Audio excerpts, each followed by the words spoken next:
ಆತ್ಮೀಯ ವಿದ್ಯಾರ್ಥಿಗಳೇ, ನಾವಿಂದು 8ನೇ ತರಗತಿಯ 4ನೇ ಪಾಠವಾದ ವಿದ್ಯುತ್ ಶಕ್ತಿ, ಕಾಂತೀಯ ಮತ್ತು ಉಷ್ಣದ ಪರಿಣಾಮಗಳು ಎಂಬ ಅಧ್ಯಾಯದ ಕೆಲವು ಅಂಶಗಳನ್ನು ನಾವೀಗ ತಿಳಿದುಕೊಳ್ಳೋಣ. ಬನ್ನಿ.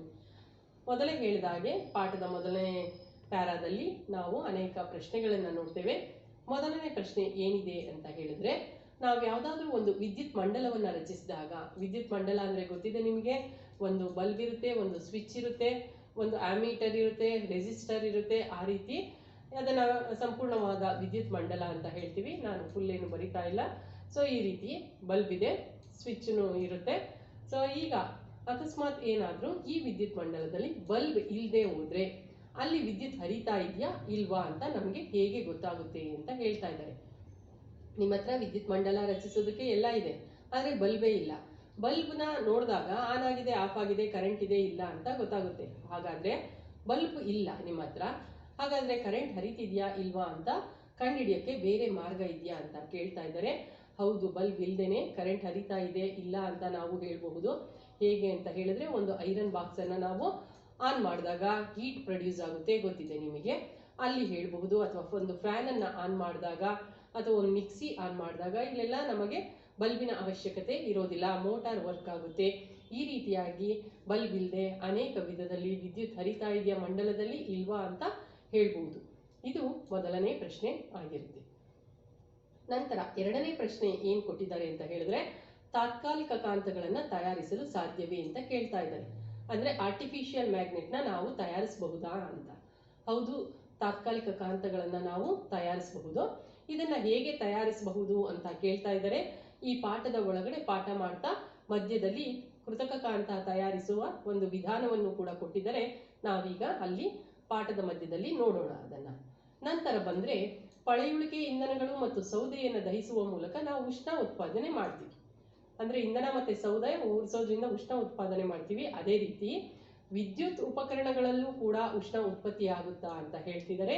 ಹೌದು, ವಿದ್ಯುತ್ ಉಪಕರಣಗಳಲ್ಲೂ ಕೂಡ ಉಷ್ಣ ಉತ್ಪತ್ತಿ ಆಗುತ್ತೆ. ಹಾಗಾದ್ರೆ ಹೇಗೆ ಉಷ್ಣ ಉತ್ಪತ್ತಿ ಆಗುತ್ತೆ ಅನ್ನೋದನ್ನ ಈ ಪಾಠದಲ್ಲಿ ಕೊಟ್ಟಿದ್ದಾರೆ.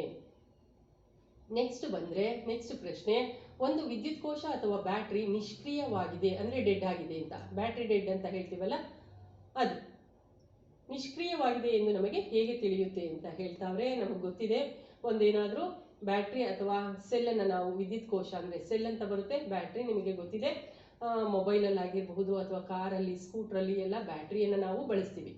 ಸೊ ಆ ಬ್ಯಾಟ್ರಿ ಹೇಗೆ ನಿಷ್ಕ್ರಿಯ ಆಗಿದೆ ಅಥವಾ ಸೆಲ್ ಹೇಗೆ ನಿಷ್ಕ್ರಿಯ ಆಗಿದೆ ಅಂತ ನಮಗೆ ಗೊತ್ತಾಗುತ್ತೆ ಅಂದ್ರೆ, ಉದಾಹರಣೆಗೆ ಒಂದು ಗಡಿಯಾರಕ್ಕೆ ನಾವು ಸೆಲ್ ಹಾಕಿದೀವಿ ಅನ್ಕೊಳ್ಳಿ. ಸೆಲ್ದು ಎಲ್ಲ ವಿದ್ಯುತ್ ಕೋಶದಲ್ಲಿ ಎಲ್ಲ ರಾಸಾಯನಿಕ ಅಂಶಗಳು, ಏನು ರಾಸಾಯನಿಕ ವಸ್ತು ಅದರೊಳಗಡೆ ಇರುತ್ತೆ, ಅದಿರೋ ತನಕ ಮಾತ್ರ ಅದು ಕೆಲಸ ಮಾಡುತ್ತೆ. ಹಾಗಾದ್ರೆ ಅದು ಮುಗ್ದೋಗಿದೆ, ಡೆಡ್ ಆಗಿದೆ ಅಂತ ಹೇಳ್ಬೋದು. ಇಲ್ಲೂ ಅಷ್ಟೇ, ಸ್ಕೂಟ್ರು ಅಥವಾ ಕಾರು ಬ್ಯಾಟ್ರಿ ಏನಾದ್ರು ಚಾರ್ಜ್ ಇಲ್ಲದೆ ಇದ್ರೆ ನಿಷ್ಕ್ರಿಯ ಆಗಿದೆ ಅಂತ ನಾವು, ಅಂದ್ರೆ ಸ್ಕೂಟ್ರು ಅಥವಾ ಕಾರು ಮುಂದೆ ಚಲಿಸೋದಿಲ್ಲ, ಅದನ್ನ ನೋಡ್ಕೊಂಡು ನಾವು ಬ್ಯಾಟ್ರಿ ಡೆಡ್ ಆಗಿದೆ ಅಂತ ಹೇಳ್ಬಹುದು. ಹಾಗಾದ್ರೆ ವಿದ್ಯುತ್ ಕೋಶಗಳನ್ನ, ಬ್ಯಾಟ್ರಿಗಳನ್ನ ಪುನಶ್ಚೇತನಗೊಳಿಸಬಹುದೇ ಅಂತ ಅವ್ರೆ, ರೀಚಾರ್ಜ್ ಮಾಡಬಹುದಾ ಅಂತ ಕೇಳ್ತಾವ್ರೆ. ಬ್ಯಾಟ್ರಿಗಳನ್ನ ನಾವು ರೀಚಾರ್ಜ್ ಮಾಡಬಹುದು, ಆದ್ರೆ ವಿದ್ಯುತ್ ಕೋಶ ಅಂತ ಬಂದಾಗ ಕೆಲವೊಂದು ಸೆಲ್ಗಳು ರೀಚಾರ್ಜಬಲ್ ಸೆಲ್ ಇರುತ್ತೆ, ಅನೇಕ ಸೆಲ್ಗಳೆಲ್ಲ ರೀಚಾರ್ಜಬಲ್ ಆಗಿರಲ್ಲ, ಯೂಸ್ ಅಂಡ್ ಥ್ರೋ ಸೆಲ್ಗಳು ಆಗಿರುತ್ತೆ ಅಂತ ಹೇಳ್ಬೋದು. ಈ ರೀತಿಯಾಗಿ ಪ್ರಶ್ನೆಯನ್ನು ಕೇಳುವುದರ ಮೂಲಕ ಪಾಠ ಪ್ರಾರಂಭ ಆಗಿದೆ. ಈಗ ಅದೇ ರೀತಿ ನೀವು ಇಲ್ಲಿ ಬೇಕಾದಷ್ಟು ಕ್ವಶನ್ಗಳನ್ನ ಕೇಳಬಹುದು, ಟೀಚರ್ಸ್ಗಳನ್ನ, ಅಥವಾ ನೀವೇ ಕ್ವಶನ್ನ ಬರೆದು ಆನ್ಸರ್ನ ಕಂಡುಹಿಡಿಬಹುದು. ಈ ರೀತಿಯಾಗಿ ಈ ಪಾಠ ಪ್ರಾರಂಭ ಆಗಿದೆ. ಹಾಗಾದ್ರೆ ಬನ್ನಿ, ಈ ಪಾಠದಲ್ಲಿ ಯಾವೆಲ್ಲ ಅಂಶ ಇದೆ ಅಂತ ನಾವೀಗ ತಿಳಿದುಕೊಳ್ಳೋಣ. ಪ್ರಾರಂಭದಲ್ಲಿ ಅವರು ಒಂದು ವಿಜ್ಞಾನ ವಸ್ತು ಪ್ರದರ್ಶನದಲ್ಲಿ ಇಬ್ರು ಮಕ್ಕಳು ಇದ್ದಾರೆ. ಆ ಇಬ್ರು ಮಕ್ಕಳ ಹೆಸರನ್ನು ಕೂಡ ಕೊಟ್ಟಿದ್ದಾರೆ, ಮೋಹಿನಿ ಮತ್ತು ಆಕರ್ಷಣ್ ಅಂತವರು. ಒಂದು ವಿಜ್ಞಾನ ವಸ್ತು ಪ್ರದರ್ಶನದಲ್ಲಿ ಒಂದಾದ ನಂತರ ಮತ್ತೊಂದು ಮಾದರಿಗಳನ್ನ ಅವರು ನೋಡ್ಕೊಂಡು ಬರ್ತಾ ಇದ್ರು. ಆದರೆ ಸುಮನ ಮಾಡಿದಂತಹ ಒಂದು ಮಾದರಿ ಅವರಿಗೆ ತುಂಬಾ ಇಷ್ಟ ಆಯ್ತಂತೆ. ಅದೇನು ಅಂತ ಹೇಳಿದ್ರೆ, ಕಾಂತೀಯ ವಸ್ತುಗಳು ಕಾಂತದಿಂದ ಆಕರ್ಷಿತವಾಗುತ್ತೆ ಅನ್ನುವಂತಹ ಮಾದರಿಯನ್ನ ಮಾಡಿದ್ರು. ಅಂದ್ರೆ ಒಂದು ಕ್ರೇನ್ ನಂತಹ ಒಂದು ಮಾದರಿಯನ್ನ ಮಾಡಿ ಆ ಕ್ರೇನ್ ಕೊಕ್ಕೆಗೆ ಕಬ್ಬಿಣದ ಮೊಳೆಯನ್ನ ಸಿಕ್ಸಿರುವಂಥದ್ದು. ಈಗ ಕ್ರೇನ್ ನಂತಹ ಕೊಕ್ಕೆಗೆ ವಿದ್ಯುತ್ ಮಂಡಲ ಸೇರಿಸಿರ್ತಾರೆ. ವಿದ್ಯುತ್ ಮಂಡಲ ಆನ್ ಮಾಡಿದಾಗ ಏನಾಗುತ್ತೆ, ಕಬ್ಬಿಣದ ಮೊಳೆ ಕಾಂತವಾಗುತ್ತೆ. ಅದನ್ನ ಈ ಪಾಠದ ಮುಂದೆ ನೋಡ್ತೀರಾ. ಈಗ ಕಬ್ಬಿಣದ ಮೊಳೆ ಕಾಂತವಾಗಿ ವರ್ತಿಸಿದ್ರೆ ಏನಾಗುತ್ತೆ, ಕಬ್ಬಿಣದಂತಹ ವಸ್ತುಗಳನ್ನೆಲ್ಲ ಇದು ಅಟ್ರಾಕ್ಟ್ ಮಾಡುತ್ತೆ. ಫಾರ್ ಎಕ್ಸಾಂಪಲ್ ಇಲ್ಲಿ ಹೇಳ್ತೀನಿ ನೋಡಿ, ಇಲ್ಲೇ ಒಂದು ಇದನ್ನ ಕೊಟ್ಟಿದ್ದಾರೆ, ಕ್ರೇನ್ ಅಂತ ತಿಳ್ಕೊಳ್ಳಿ. ಇದನ್ನ ಕ್ರೇನ್ ಅಂತ ತಿಳ್ಕೊಳ್ಳಿ. ಇದೇ ಒಂದು ಮಾದರಿ, ಅವರಿಬ್ರು ನೋಡ್ಕೊಂಡು ಅದನ್ನ ಇಷ್ಟಪಟ್ಟಿರೋದು ಮಾದರಿ. ಸುಮನ ಅದನ್ನ ಎಕ್ಸ್ಪ್ಲೈನ್ ಮಾಡ್ತಾ ಇರುವಂತದ್ದು. ಇಲ್ಲಿ ಏನ್ ಕೊಟ್ಟಿದ್ದಾರೆ ಅಂತ ಹೇಳಿದ್ರೆ, ಒಂದು ಕ್ರೇನ್ ಕೊಟ್ಟಿದ್ದಾರೆ. ಕ್ರೇನ್ ನಲ್ಲಿ ಕಬ್ಬಿಣದ ಮೊಳೆಯನ್ನ ಅವರು ಸಿಕ್ಸಿದ್ದಾರೆ. ಕೊಕ್ಕೆಯನ್ನ ತೆಗೆದ್ಬಿಟ್ಟು ಕಬ್ಬಿಣದ ಮೊಳೆ ಇಲ್ಲಿ ಆನ್ ಮಾಡಿದ ತಕ್ಷಣ ಏನಾಯ್ತು, ವಿದ್ಯುತ್ ಹರಿತು. ವಿದ್ಯುತ್ ಹರಿದಾಗ ಕಬ್ಬಿಣದ ಮೊಳೆ ಏನಾಯ್ತು, ಕಾಂತ, ಆರ್ಟಿಫಿಷಿಯಲ್ ಮ್ಯಾಗ್ನೆಟ್ ಆಗುತ್ತೆ. ಯಾವುದೇ ಒಂದು ಮಂಡಲದಲ್ಲಿ ಮಧ್ಯದಲ್ಲಿ ಏನಾದ್ರೂ ನೀವು ಕಬ್ಬಿಣದಂತಹ ವಸ್ತುಗಳನ್ನ ಇಟ್ಟರೆ ವಿದ್ಯುತ್ ಹರಿದು ಆ ಕಬ್ಬಿಣದ ವಸ್ತು ಕಾಂತವಾಗುತ್ತೆ. ಏನಾದ್ರೂ ವಿದ್ಯುತ್ ಹರಿಯೋದು ಸ್ವಿಚ್ ಆಫ್ ಮಾಡಿಬಿಟ್ರೆ ವಿದ್ಯುತ್ ಹರಿಯೋದು ನಿಂತೋಗುತ್ತೆ. ಅದು ಮಾಮೂಲಿ ಕಾಂತ ಆಗಿರೋದು, ಅಂದ್ರೆ ಮ್ಯಾಗ್ನೆಟಿಕ್ ಗುಣವನ್ನ ಪಡ್ಕೊಂಡಿರುತ್ತಲ್ಲ, ಕಳ್ಕೊಳ್ಳುತ್ತೆ ಮ್ಯಾಗ್ನೆಟಿಕ್ ಗುಣವನ್ನ. ಈ ರೀತಿಯಾಗಿ ಮ್ಯಾಗ್ನೆಟಿಕ್ ಗುಣ ಪಡ್ಕೊಂಡಾಗ ಯಾವುದಾದ್ರೂ ಸೂಜಿ, ಗುಂಡ್ಪಿನ್ನು ಆ ಥರದ್ದೆಲ್ಲ ಅಟ್ರಾಕ್ಟ್ ಮಾಡುತ್ತೆ. ಸ್ವಿಚ್ ಆಫ್ ಮಾಡಿದ್ರೆ ಅದೆಲ್ಲ ಬಿದ್ದೋಗುತ್ತೆ. ಆ ಥರದ ಒಂದು ಮಾದರಿಯನ್ನ ಇಲ್ಲಿ ಮಾಡಿದ್ರು. ಅಂದ್ರೆ ಕೃತಕ ಕಾಂತವನ್ನ ತಯಾರಿಸುವಂಥದ್ದು. ಇದು ಕ್ರೇನ್ನಲ್ಲೂ ಅಷ್ಟೇ ಇದೇ ರೀತಿ ವರ್ಕ್ ಆಗುವಂಥದ್ದು. ಒಂದು ದೊಡ್ಡ ಕ್ರೇನ್ನಲ್ಲಿ ಏನ್ ಮಾಡಿರ್ತಾರೆ, ಒಂದು ದೊಡ್ಡ ಕಬ್ಬಿಣದ ಒಂದು ಸರಳನ್ನ ಇಟ್ಟಿರ್ತಾರೆ. ಎಲ್ಲೆಲ್ಲಿ ಕಸದ ರಾಶಿ ಇರುತ್ತೆ ಅಲ್ಲೆಲ್ಲ ಕಬ್ಬಿಣದ ವಸ್ತುಗಳನ್ನ ಅವರು ತೆಗಿಬೇಕು ಅಂತ ಹೇಳಿದ್ರೆ ಏನಾಗುತ್ತೆ, ಸ್ವಿಚ್ ಆನ್ ಮಾಡ್ತಾರೆ. ಆನ್ ಮಾಡಿದ ತಕ್ಷಣ ಇದೇನಾಯ್ತು, ಕಾಂತ ಆಯ್ತು. ಏನು ಕೊಕ್ಕೆ ಹತ್ರ ಇತ್ತು ಕ್ರೇನ್ ಕೊಕ್ಕೆನಲ್ಲಿ, ಅದೇನಾಯ್ತು, ಕಾಂತ, ಮ್ಯಾಗ್ನೆಟ್ ತರ ಬಿಹೇವ್ ಮಾಡುತ್ತೆ.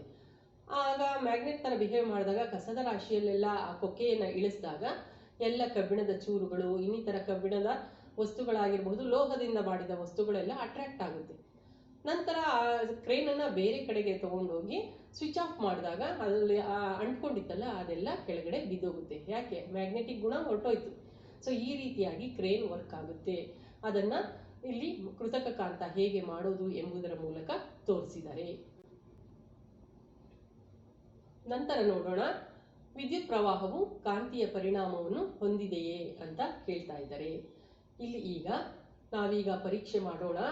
ವಿದ್ಯುತ್ ಪ್ರವಾಹ ಅಂದ್ರೆ ವಿದ್ಯುತ್ತನ್ನ ನಾವು ಹರಿಸಿದ್ರೆ ಅದರಿಂದ ಕಾಂತದಲ್ಲೇನಾದರೂ ವ್ಯತ್ಯಾಸ ಕಂಡು ಬಂತೆ ಅಂತ ಹೇಳ್ತಾ ಇದ್ದಾರೆ. ಮೊದಲಿಗೆ ಕಾಂತವನ್ನ ತೆಗೆದುಕೊಳ್ಳುವ ಬದಲು ಅವರು ಏನ್ ಮಾಡಿದ್ದಾರೆ, ಕಾಂತದ ಬದಲಾಗಿ ತೆಗೆದುಕೊಂಡಿದ್ದಾರೆ. ಇಲ್ಲಿ ದಿಕ್ಸೂಚಿಯ ವಿಚಲನೆ ಅಂತ ಒಂದು ವರ್ಡ್ ಬರುತ್ತೆ, ನೋಡೋಣ. ನೋಡಿ, ಮೊದಲನೇದಾಗಿ ಅವರು ಏನ್ ಮಾಡ್ತಾ ಇದ್ದಾರೆ ಅಂದ್ರೆ, ಒಂದು ಸೆಲ್ ಅನ್ನ ತೆಗೆದುಕೊಂಡಿದ್ದಾರೆ. ಸೆಲ್ ತಗೊಂಡು ಸೆಲ್ ಹೋಲ್ಡರ್ ಅನ್ನ ತಗೊಂಡಿದ್ದಾರೆ. ಅಳ್ಳಾಡಬಾರ್ದಲ್ಲ, ಅದಕ್ಕೆ ಕರೆಕ್ಟಾಗಿ ಕೂರ್ಲಿ ಅಂತ ಸೆಲ್ ಹೋಲ್ಡರ್ ತಗೊಂಡಿದ್ದಾರೆ. ಡ್ರಾಯಿಂಗ್ ಪಿನ್ಸ್ ಗಳನ್ನ ತಗೊಂಡಿದ್ದಾರೆ. ಸೇಫ್ಟಿ ಪಿನ್ ಅನ್ನ ತಗೊಂಡಿದ್ದಾರೆ. ವೈರ್ ಗಳನ್ನ ತೆಗೆದುಕೊಂಡಿದ್ದಾರೆ. 2 ಕಬ್ಬಿಣದ ಮೊಳೆಯನ್ನು ಕೂಡ ತಗೊಂಡು ಈ ರೀತಿಯಾಗಿ ಮಂಡಲವನ್ನ ರಚನೆ ಮಾಡಬೇಕು. ಮಂಡಲ ಎಲ್ಲ ರಚನೆ ಮಾಡಿದ್ಮೇಲೆ ವೈರಿನ ಮಧ್ಯೆ ಇಲ್ಲಿ ತಂತಿ ಏನಿತ್ತು ಅದರ ಕೆಳಗಡೆ ದಿಕ್ಸೂಚಿಯನ್ನ ಇಟ್ಟಿದ್ದಾರೆ. ದಿಕ್ಸೂಚಿಯನ್ನ ಇಟ್ಟ ನಂತರ ನೋಡಿ, ಇಲ್ಲಿ ಆಫ್ ಆಗಿದೆ ಮಂಡಲ, ಏನು ಕ್ಲೋಸ್ ಆಗಿಲ್ಲ ಸರ್ಕ್ಯೂಟ್. ನೋಡಿ, ಇಲ್ಲಿ ಮಂಡಲ ಕ್ಲೋಸ್ ಮಾಡಿದ್ದಾರೆ. ಅಂದ್ರೆ ಇಲ್ಲಿ ಓಪನ್ ಇತ್ತು, ಅಂದ್ರೆ ಸ್ವಿಚ್ ಆಫ್ ಆಗಿತ್ತು, ಇಲ್ಲಿ ಸ್ವಿಚ್ ಆನ್ ಮಾಡಿದ್ದಾರೆ ಅಂತ ಅರ್ಥ. ಸ್ವಿಚ್ ಆಫ್ ಮಾಡಿದಾಗ ಇಲ್ಲಿ ಯಾವ ವಿಚಲನೆಯನ್ನು ಕೂಡ ಡಿಫ್ಲೆಕ್ಷನ್ ಅಂತ ಹೇಳ್ತಾರೆ. ಈ ದಿಕ್ಸೂಚಿಯಲ್ಲಿ ಯಾವ ವಿಚಲನೆಯನ್ನು ನಾವು ನೋಡೋದಕ್ಕೆ ಸಾಧ್ಯ ಇಲ್ಲ. ಸ್ವಿಚ್ ಆನ್ ಮಾಡಿದ ತಕ್ಷಣ, ಅಂದ್ರೆ ಮಂಡಲದಲ್ಲಿ ವಿದ್ಯುತ್ ಹರಿಯುತ್ತಲ್ಲ, ವಿದ್ಯುತ್ ಹರಿದ ತಕ್ಷಣ ಇಲ್ಲಿ ಡಿಫ್ಲೆಕ್ಷನ್ ಕಾಣ್ತಂತೆ, ವಿಚಲನೆ ಆಯಿತು. ಹಾಗಾದ್ರೆ ವಿಚಲನೆ ಅಂದ್ರೆ ಹೇಗೆ ಇರುತ್ತೆ ಅನ್ನೋದು ಒಂದು ಸಣ್ಣ ವಿಡಿಯೋ ಮೂಲಕ ನಾವು ನೋಡ್ಕೊಂಡು ಬರೋಣ ಬನ್ನಿ. ಆ ಸಣ್ಣ ವಿಡಿಯೋದಲ್ಲಿ ನಾನು ವಿದ್ಯುತ್ ಮಂಡಲವನ್ನ ಹರಿಸ್ತಾ ಇಲ್ಲ, ಕೇವಲ ಇನ್ನೊಂದು ಮ್ಯಾಗ್ನೆಟ್ ಅನ್ನ ದಿಕ್ಸೂಚಿಯ ಹತ್ತಿರ ತಗೊಂಡು ಬಂದು ಅಲ್ಲಿ ವಿಚಲನೆ ಹೇಗೆ ಆಗುತ್ತೆ ಅನ್ನೋದನ್ನ ನೋಡೋಣ ಬನ್ನಿ. ನೋಡ್ತಾ ಇದ್ದೀರಲ್ಲ ಈಗ ವಿಚಲನೆ ಹೇಗೆ ಆಗ್ತಾ ಇದೆ ದಿಕ್ಸೂಚಿ ಅಂತ. ಇದೇ ರೀತಿ ವಿದ್ಯುತ್ತನ್ನು ಹರಿಸಿದಾಗ ನಾವು ವಿದ್ಯುತ್ತನ್ನು ಹರಿಸಿದಾಗ ವಿಚಲನೆ ಆಗುತ್ತೆ ಅನ್ನೋದನ್ನ ನೋಡ್ಬೋದು. ಈಗ ವಿಡಿಯೋ ನೋಡ್ಕೊಂಡು ಬಂದ್ರಲ್ಲ, ಅಲ್ಲಿ ಹೇಗೆ ವಿಚಲನೆ ಆಗಿದೆ ದಿಕ್ಸೂಚಿನಲ್ಲಿ ಅಂತ. ಇಲ್ಲಿ ವಿದ್ಯುತ್ತನ್ನು ಹರಿಸಿದೀವಿ, ಅಲ್ಲಿ ವಿಡಿಯೋದಲ್ಲಿ ಏನ್ ಮಾಡಿದೀವಿ ಅಂದ್ರೆ ಕೇವಲ ದಂಡಕಾಂತವನ್ನ ನಾವು ಇದ್ರ ಹತ್ರ ತಗೊಂಡು ಬಂದಿದೀವಿ. ಅಂದ್ರೆ ದಂಡಕಾಂತವೂ ಸಹ ಹೇಗೆ ಮ್ಯಾಗ್ನೆಟೋ ಇದೇ ತರ ಇಲ್ಲಿ ದಿಕ್ಸೂಚಿನೂ ಕೂಡ ಒಂದು ಮ್ಯಾಗ್ನೆಟ್ ರೀತಿ ವರ್ತಿಸಿದೆ. ಹಾಗಾದ್ರೆ ದಿಕ್ಸೂಚಿಯು ಕೂಡ ಒಂದು ಕಾಂತ ಅಂತ ಹೇಳ್ಬಹುದು. ನೆಕ್ಸ್ಟ್ ನೋಡೋಣ, ಅಂದ್ರೆ ವಿದ್ಯುತ್ತನ್ನ ಹರಿಸಿದಾಗ ಇಲ್ಲಿ ನಾವು ವಿಚಲನೆಯನ್ನು ನೋಡಬಹುದು, ದಿಕ್ಸೂಚಿನಲ್ಲಿ ವಿಚಲನೆ ನೋಡಬಹುದು. ಈ ರೀತಿ ವಿದ್ಯುತ್ ಮಂಡಲದಲ್ಲಿ ವಿದ್ಯುತ್ ಹರಿತಾ ಇದೆ ಅಂತ ನಾವು ಕಂಡುಹಿಡಿಯಬಹುದು ಅನ್ನೋದು ಇಲ್ಲಿ ಕೊಟ್ಟಿದ್ದಾರೆ. ಇಲ್ಲೇನು ಕೊಟ್ಟಿದ್ದಾರೆ ಅಂತ ಹೇಳಿದ್ರೆ, ಇಲ್ಲಿ ಕೆಳಗಡೆನೂ ಅಷ್ಟೇ ಏನು ಕೊಟ್ಟಿದ್ದಾರೆ ಅಂತ ಹೇಳಿದ್ರೆ, ನಾವು ಏನಾದರೂ ವಿದ್ಯುತ್ತನ್ನು ಇಲ್ಲಿ ಹರಿಸಿದ್ರೆ ವಿಚಲನೆ ಆಗುತ್ತೆ. ವಿದ್ಯುತ್ತನ್ನು ಹರಿಸೋದು ನಿಲ್ಲಿಸಿದ್ರೆ ವಿಚಲನೆ ಆಗೋದು ನಿಂತೋಗುತ್ತೆ, ಅಂದರೆ ದಿಕ್ಸೂಚಿನಲ್ಲಿ ಡಿಫ್ಲೆಕ್ಷನ್ ನಿಂತೋಗುತ್ತೆ ಅಂತ ಹೇಳ್ತಿದ್ದಾರೆ. ಅಕಸ್ಮಾತ್ ವಿದ್ಯುತ್ತನ್ನು ಹರಿಸೋ ಒಂದು ದಿಕ್ಕನ್ನು ನಾವು ಬದಲಾಯಿಸಿದಾಗ ವಿಚಲನೆಯ ದಿಕ್ಕು ಕೂಡ ಬದಲಾಗುತ್ತೆ ಅನ್ನೋ ಅಂಶವನ್ನು ಇಲ್ಲಿ ಹೇಳಿದ್ದಾರೆ. ಹಾಗಾದರೆ 3 ಅಂಶವನ್ನು ತಿಳ್ಕೊಳ್ಬೇಕು. ವಿದ್ಯುತ್ ಹರಿಯುವಾಗ ದಿಕ್ಸೂಚಿಯಲ್ಲಿ ವಿಚಲನೆ ಆಗುತ್ತೆ, ಮೊದಲನೇ ಪಾಯಿಂಟ್. ವಿದ್ಯುತ್ ಹರಿಯುವ ದಿಕ್ಕನ್ನು ನಾವು ಬದಲಾಯಿಸಿದರೆ ವಿಚಲನೆಯ ದಿಕ್ಕು ಕೂಡ ಬದಲಾಗುತ್ತೆ, 2ನೇ ಪಾಯಿಂಟ್. 3ನೇ ಪಾಯಿಂಟು, ವಿದ್ಯುತ್ ಹರಿಯೋದನ್ನು ನಿಲ್ಲಿಸಿದ್ರೆ ವಿಚಲನೆ ಕೂಡ ಆಗೋದಿಲ್ಲ ದಿಕ್ಸೂಚಿನಲ್ಲಿ, ಹಾಗೆ ಸ್ಟೇಬಲ್ ಆಗಿ ಇರುತ್ತೆ ಅಂತ ಹೇಳಬಹುದು. ಈ 3 ಅಂಶಗಳನ್ನು ಇಲ್ಲೆಲ್ಲ ಎಕ್ಸ್ಪ್ಲೈನ್ ಮಾಡಿದ್ದಾರೆ. ಏನು ಹೇಳ್ತಾ ಇದ್ದಾರೆ ಅಂತ ಹೇಳಿದ್ರೆ, ಈ ಒಂದು ಅಂಶದಲ್ಲಿ ಯಾವುದೇ ಒಂದು ತಂತಿ ಮೂಲಕ ವಿದ್ಯುತ್ ಹರಿದಾಗ ಅಲ್ಲಿ ಕಾಂತಕ್ಷೇತ್ರ ಉಂಟಾಗುತ್ತೆ ಅಂತ ಹೇಳ್ತಾ ಇದ್ದಾರೆ. ಕಾಂತಕ್ಷೇತ್ರ ಅಂತ ಹೇಳಿದಾಗ ನೋಡಿ, ಇಲ್ಲಿ ಒಂದು ಮ್ಯಾಗ್ನೆಟ್ ಇದೆ ಅಂತ ತಿಳ್ಕೊಳ್ಳಿ. ಅಲ್ಲಿಗೆ ನಾನು ಐರನ್ ಫಿಲಿಂಗ್ಸ್ನ ಹಾಕ್ತೀನಿ, ಅಂದರೆ ಕಬ್ಬಿಣದ ಪುಡಿಯನ್ನು ಹಾಕ್ತೀನಿ. ಕಬ್ಬಿಣದ ಪುಡಿಯನ್ನು ಸುಮ್ಮನೆ ಉದುರಿಸೋದು. ಕಬ್ಬಿಣದ ಪುಡಿಯನ್ನು ಸುಮ್ಮನೆ ಉದುರಿಸಿದಾಗ ತನ್ನಷ್ಟಕ್ಕೆ ತಾನೇ ಈ ರೀತಿಯಾಗಿ ಕಾಂತೀಯ ಬಲರೇಖೆಗಳು ಉಂಟಾಗುತ್ತೆ. ಅಂದರೆ ಈ ಕಬ್ಬಿಣದ ಪುಡಿಯು ಈ ರೀತಿಯಾಗಿ ಕಾಂತೀಯ ಬಲರೇಖೆಗಳನ್ನು ಉಂಟು ಮಾಡಿಕೊಳ್ಳುತ್ತೆ. ಎಲ್ಲಿನವರೆಗೂ ಕಾಂತೀಯ, ಅಂದರೆ ಇದು ಮ್ಯಾಗ್ನೆಟು ಎಷ್ಟು ಸ್ಟ್ರಾಂಗ್ ಇದೆಯೋ ಅಲ್ಲಿನವರೆಗೂ ಕಾಂತೀಯ ಬಲರೇಖೆ ಉಂಟಾಗುತ್ತೆ. ಇವೆಲ್ಲ ಕಾಂತೀಯ ಬಲರೇಖೆಗಳು. ನೋಡಿ, ಇಲ್ಲಿನ ತನಕನೇ ಆಯಿತು, ಇಲ್ಲೆಲ್ಲ ಆಗ್ತಾ ಇಲ್ಲ, ಇಲ್ಲೆಲ್ಲ ಕಾಂತೀಯ ಬಲರೇಖೆ ಉಂಟಾಗ್ತಿಲ್ಲ. ಹಾಗಾದರೆ ಈ ವಿದ್ಯುತ್ ಹರಿದಾಗ, ಅಂದರೆ ಇಲ್ಲಿ ಬರೀ ಇದನ್ನು ತಗೊಂಡಿದ್ದೀನಿ, ವಿದ್ಯುತ್ ಹರಿಸಿದಾಗಲೂ ಇದೇ ರೀತಿ ಆಗುತ್ತೆ. ಸೊ ಇಲ್ಲಿ ದಂಡಕಾಂತದ ಸುತ್ತ ನಾವು ತೆಗೆದುಕೊಂಡಂತಹ ಈ ಕಬ್ಬಿಣದ ಪುಡಿ ಈ ರೀತಿ ಕಾಂತೀಯ ಬಲರೇಖೆ ಉಂಟು ಮಾಡುತ್ತೆ. ಎಲ್ಲಿನವರೆಗೂ ಕಾಂತೀಯ ಬಲರೇಖೆ ಉಂಟಾಗುತ್ತೆ ಅಂತಹ ಪ್ರದೇಶವನ್ನು ಏನಂತಾರೆ, ಕಾಂತಕ್ಷೇತ್ರ ಅಂತ ಹೇಳ್ತಾರೆ.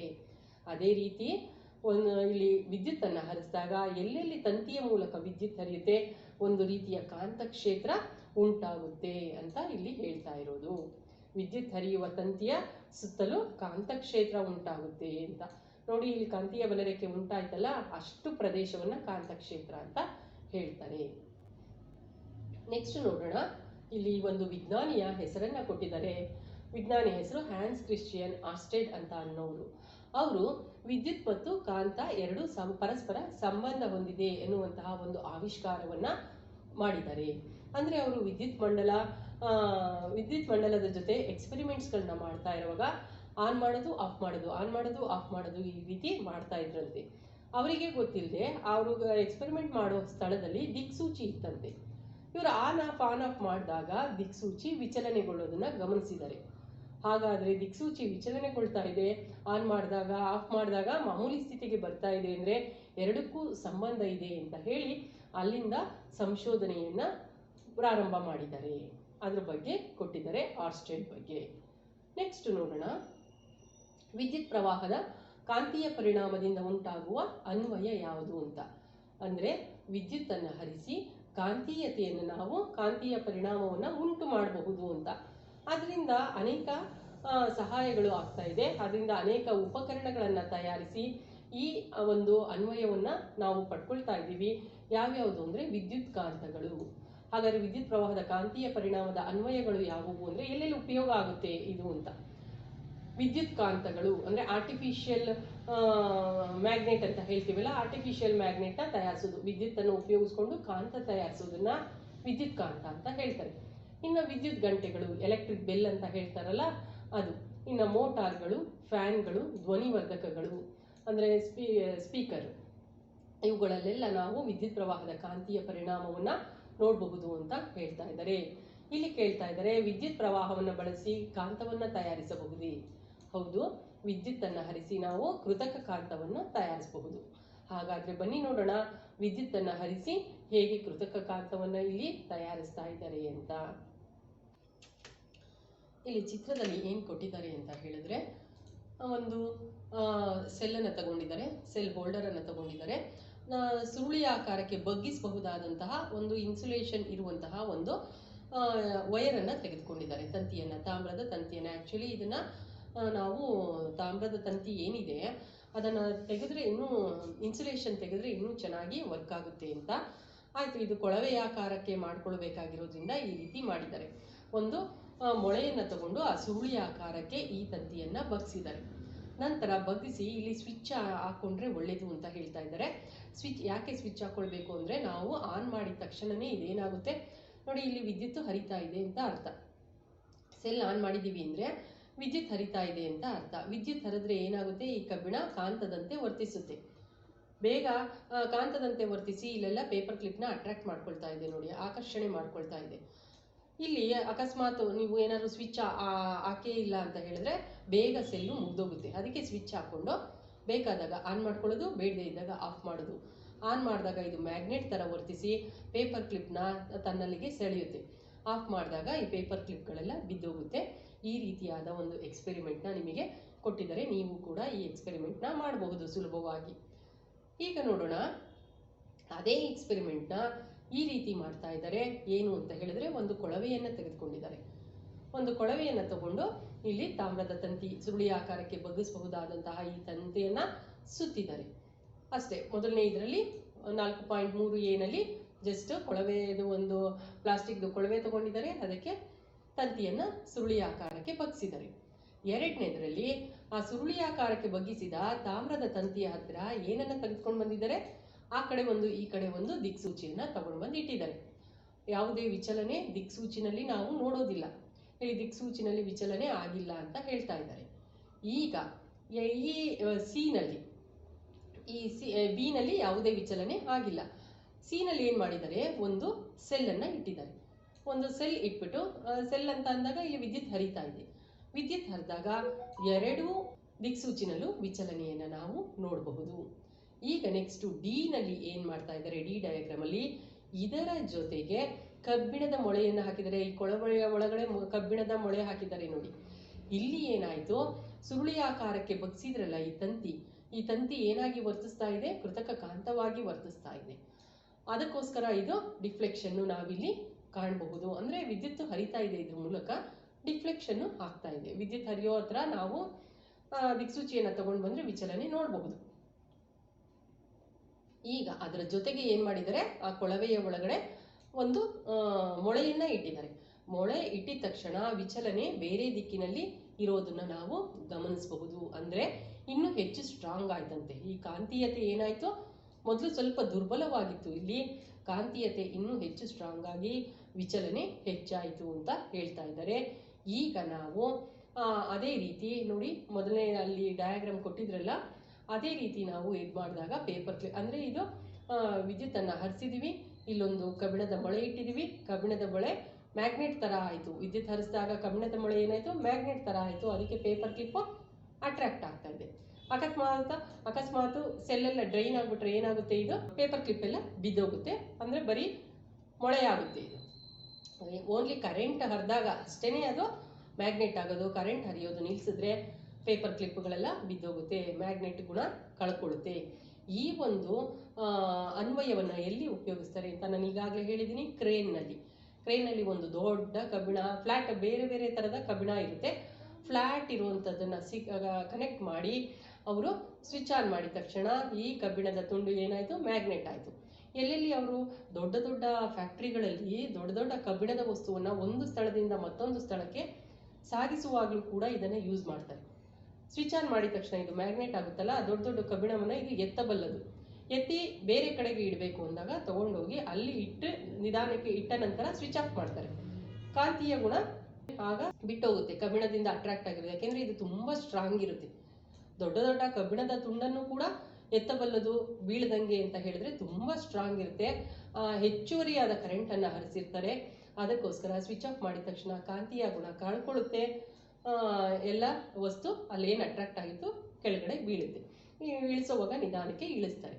ಈ ರೀತಿಯಾದ ಒಂದು ಕಾನ್ಸೆಪ್ಟು ಕ್ರೇನ್ನಲ್ಲಿ ಇದೆ ಅಂತ ಹೇಳ್ಬೋದು. ನಾವೀಗ ಈ ಎಕ್ಸ್ಪೆರಿಮೆಂಟ್ನ ಅರ್ಥ ಮಾಡ್ಕೊಳ್ಳೋದಕ್ಕೆ ಇಲ್ಲಿ ಕೊಟ್ಟಿದ್ದಾರಲ್ಲ, ಈ ಎಕ್ಸ್ಪೆರಿಮೆಂಟ್ನ ಅರ್ಥ ಮಾಡ್ಕೊಳ್ಳೋದಕ್ಕೆ ಒಂದು ಸಣ್ಣ ವಿಡಿಯೋವನ್ನು ನೋಡ್ಕೊಂಡು ಬರೋಣ ಬನ್ನಿ.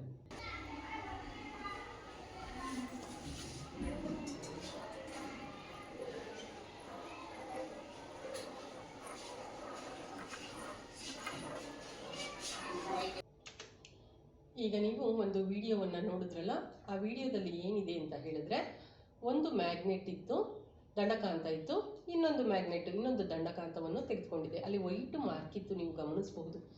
ಎರಡೂ ಕಡೆ ವೈಟ್ ಮಾರ್ಕ್ ಇತ್ತು. ವೈಟ್ ಮಾರ್ಕ್ ಇದ್ರೆ ನಾರ್ತ್ ಅಂತ ಹೇಳಿ. ನೋಡಿ, ನಮಗೆ ಈಗಾಗಲೇ ಹಿಂದಿನ ತರಗತಿಯಲ್ಲಿ ತಿಳ್ಕೊಂಡಿದ್ದೀವಿ, ಉತ್ತರ ಮತ್ತು ಉತ್ತರ ದಿಕ್ಕನ್ನ ಹತ್ತತ್ರ ತಂದ್ರೆ ವಿಚಲನೆ ಆಗುತ್ತೆ. ದೂರ ದೂರ ಹೋಗ್ತಾ ಇತ್ತು ಇನ್ನೊಂದು ಮ್ಯಾಗ್ನೆಟ್, ಇದು ಹತ್ತತ್ರ ತರ್ತಿದಂಗೆ ದೂರ ದೂರ ಹೋಗ್ತಿತ್ತು, ನೀವು ಗಮನಿಸಬಹುದು.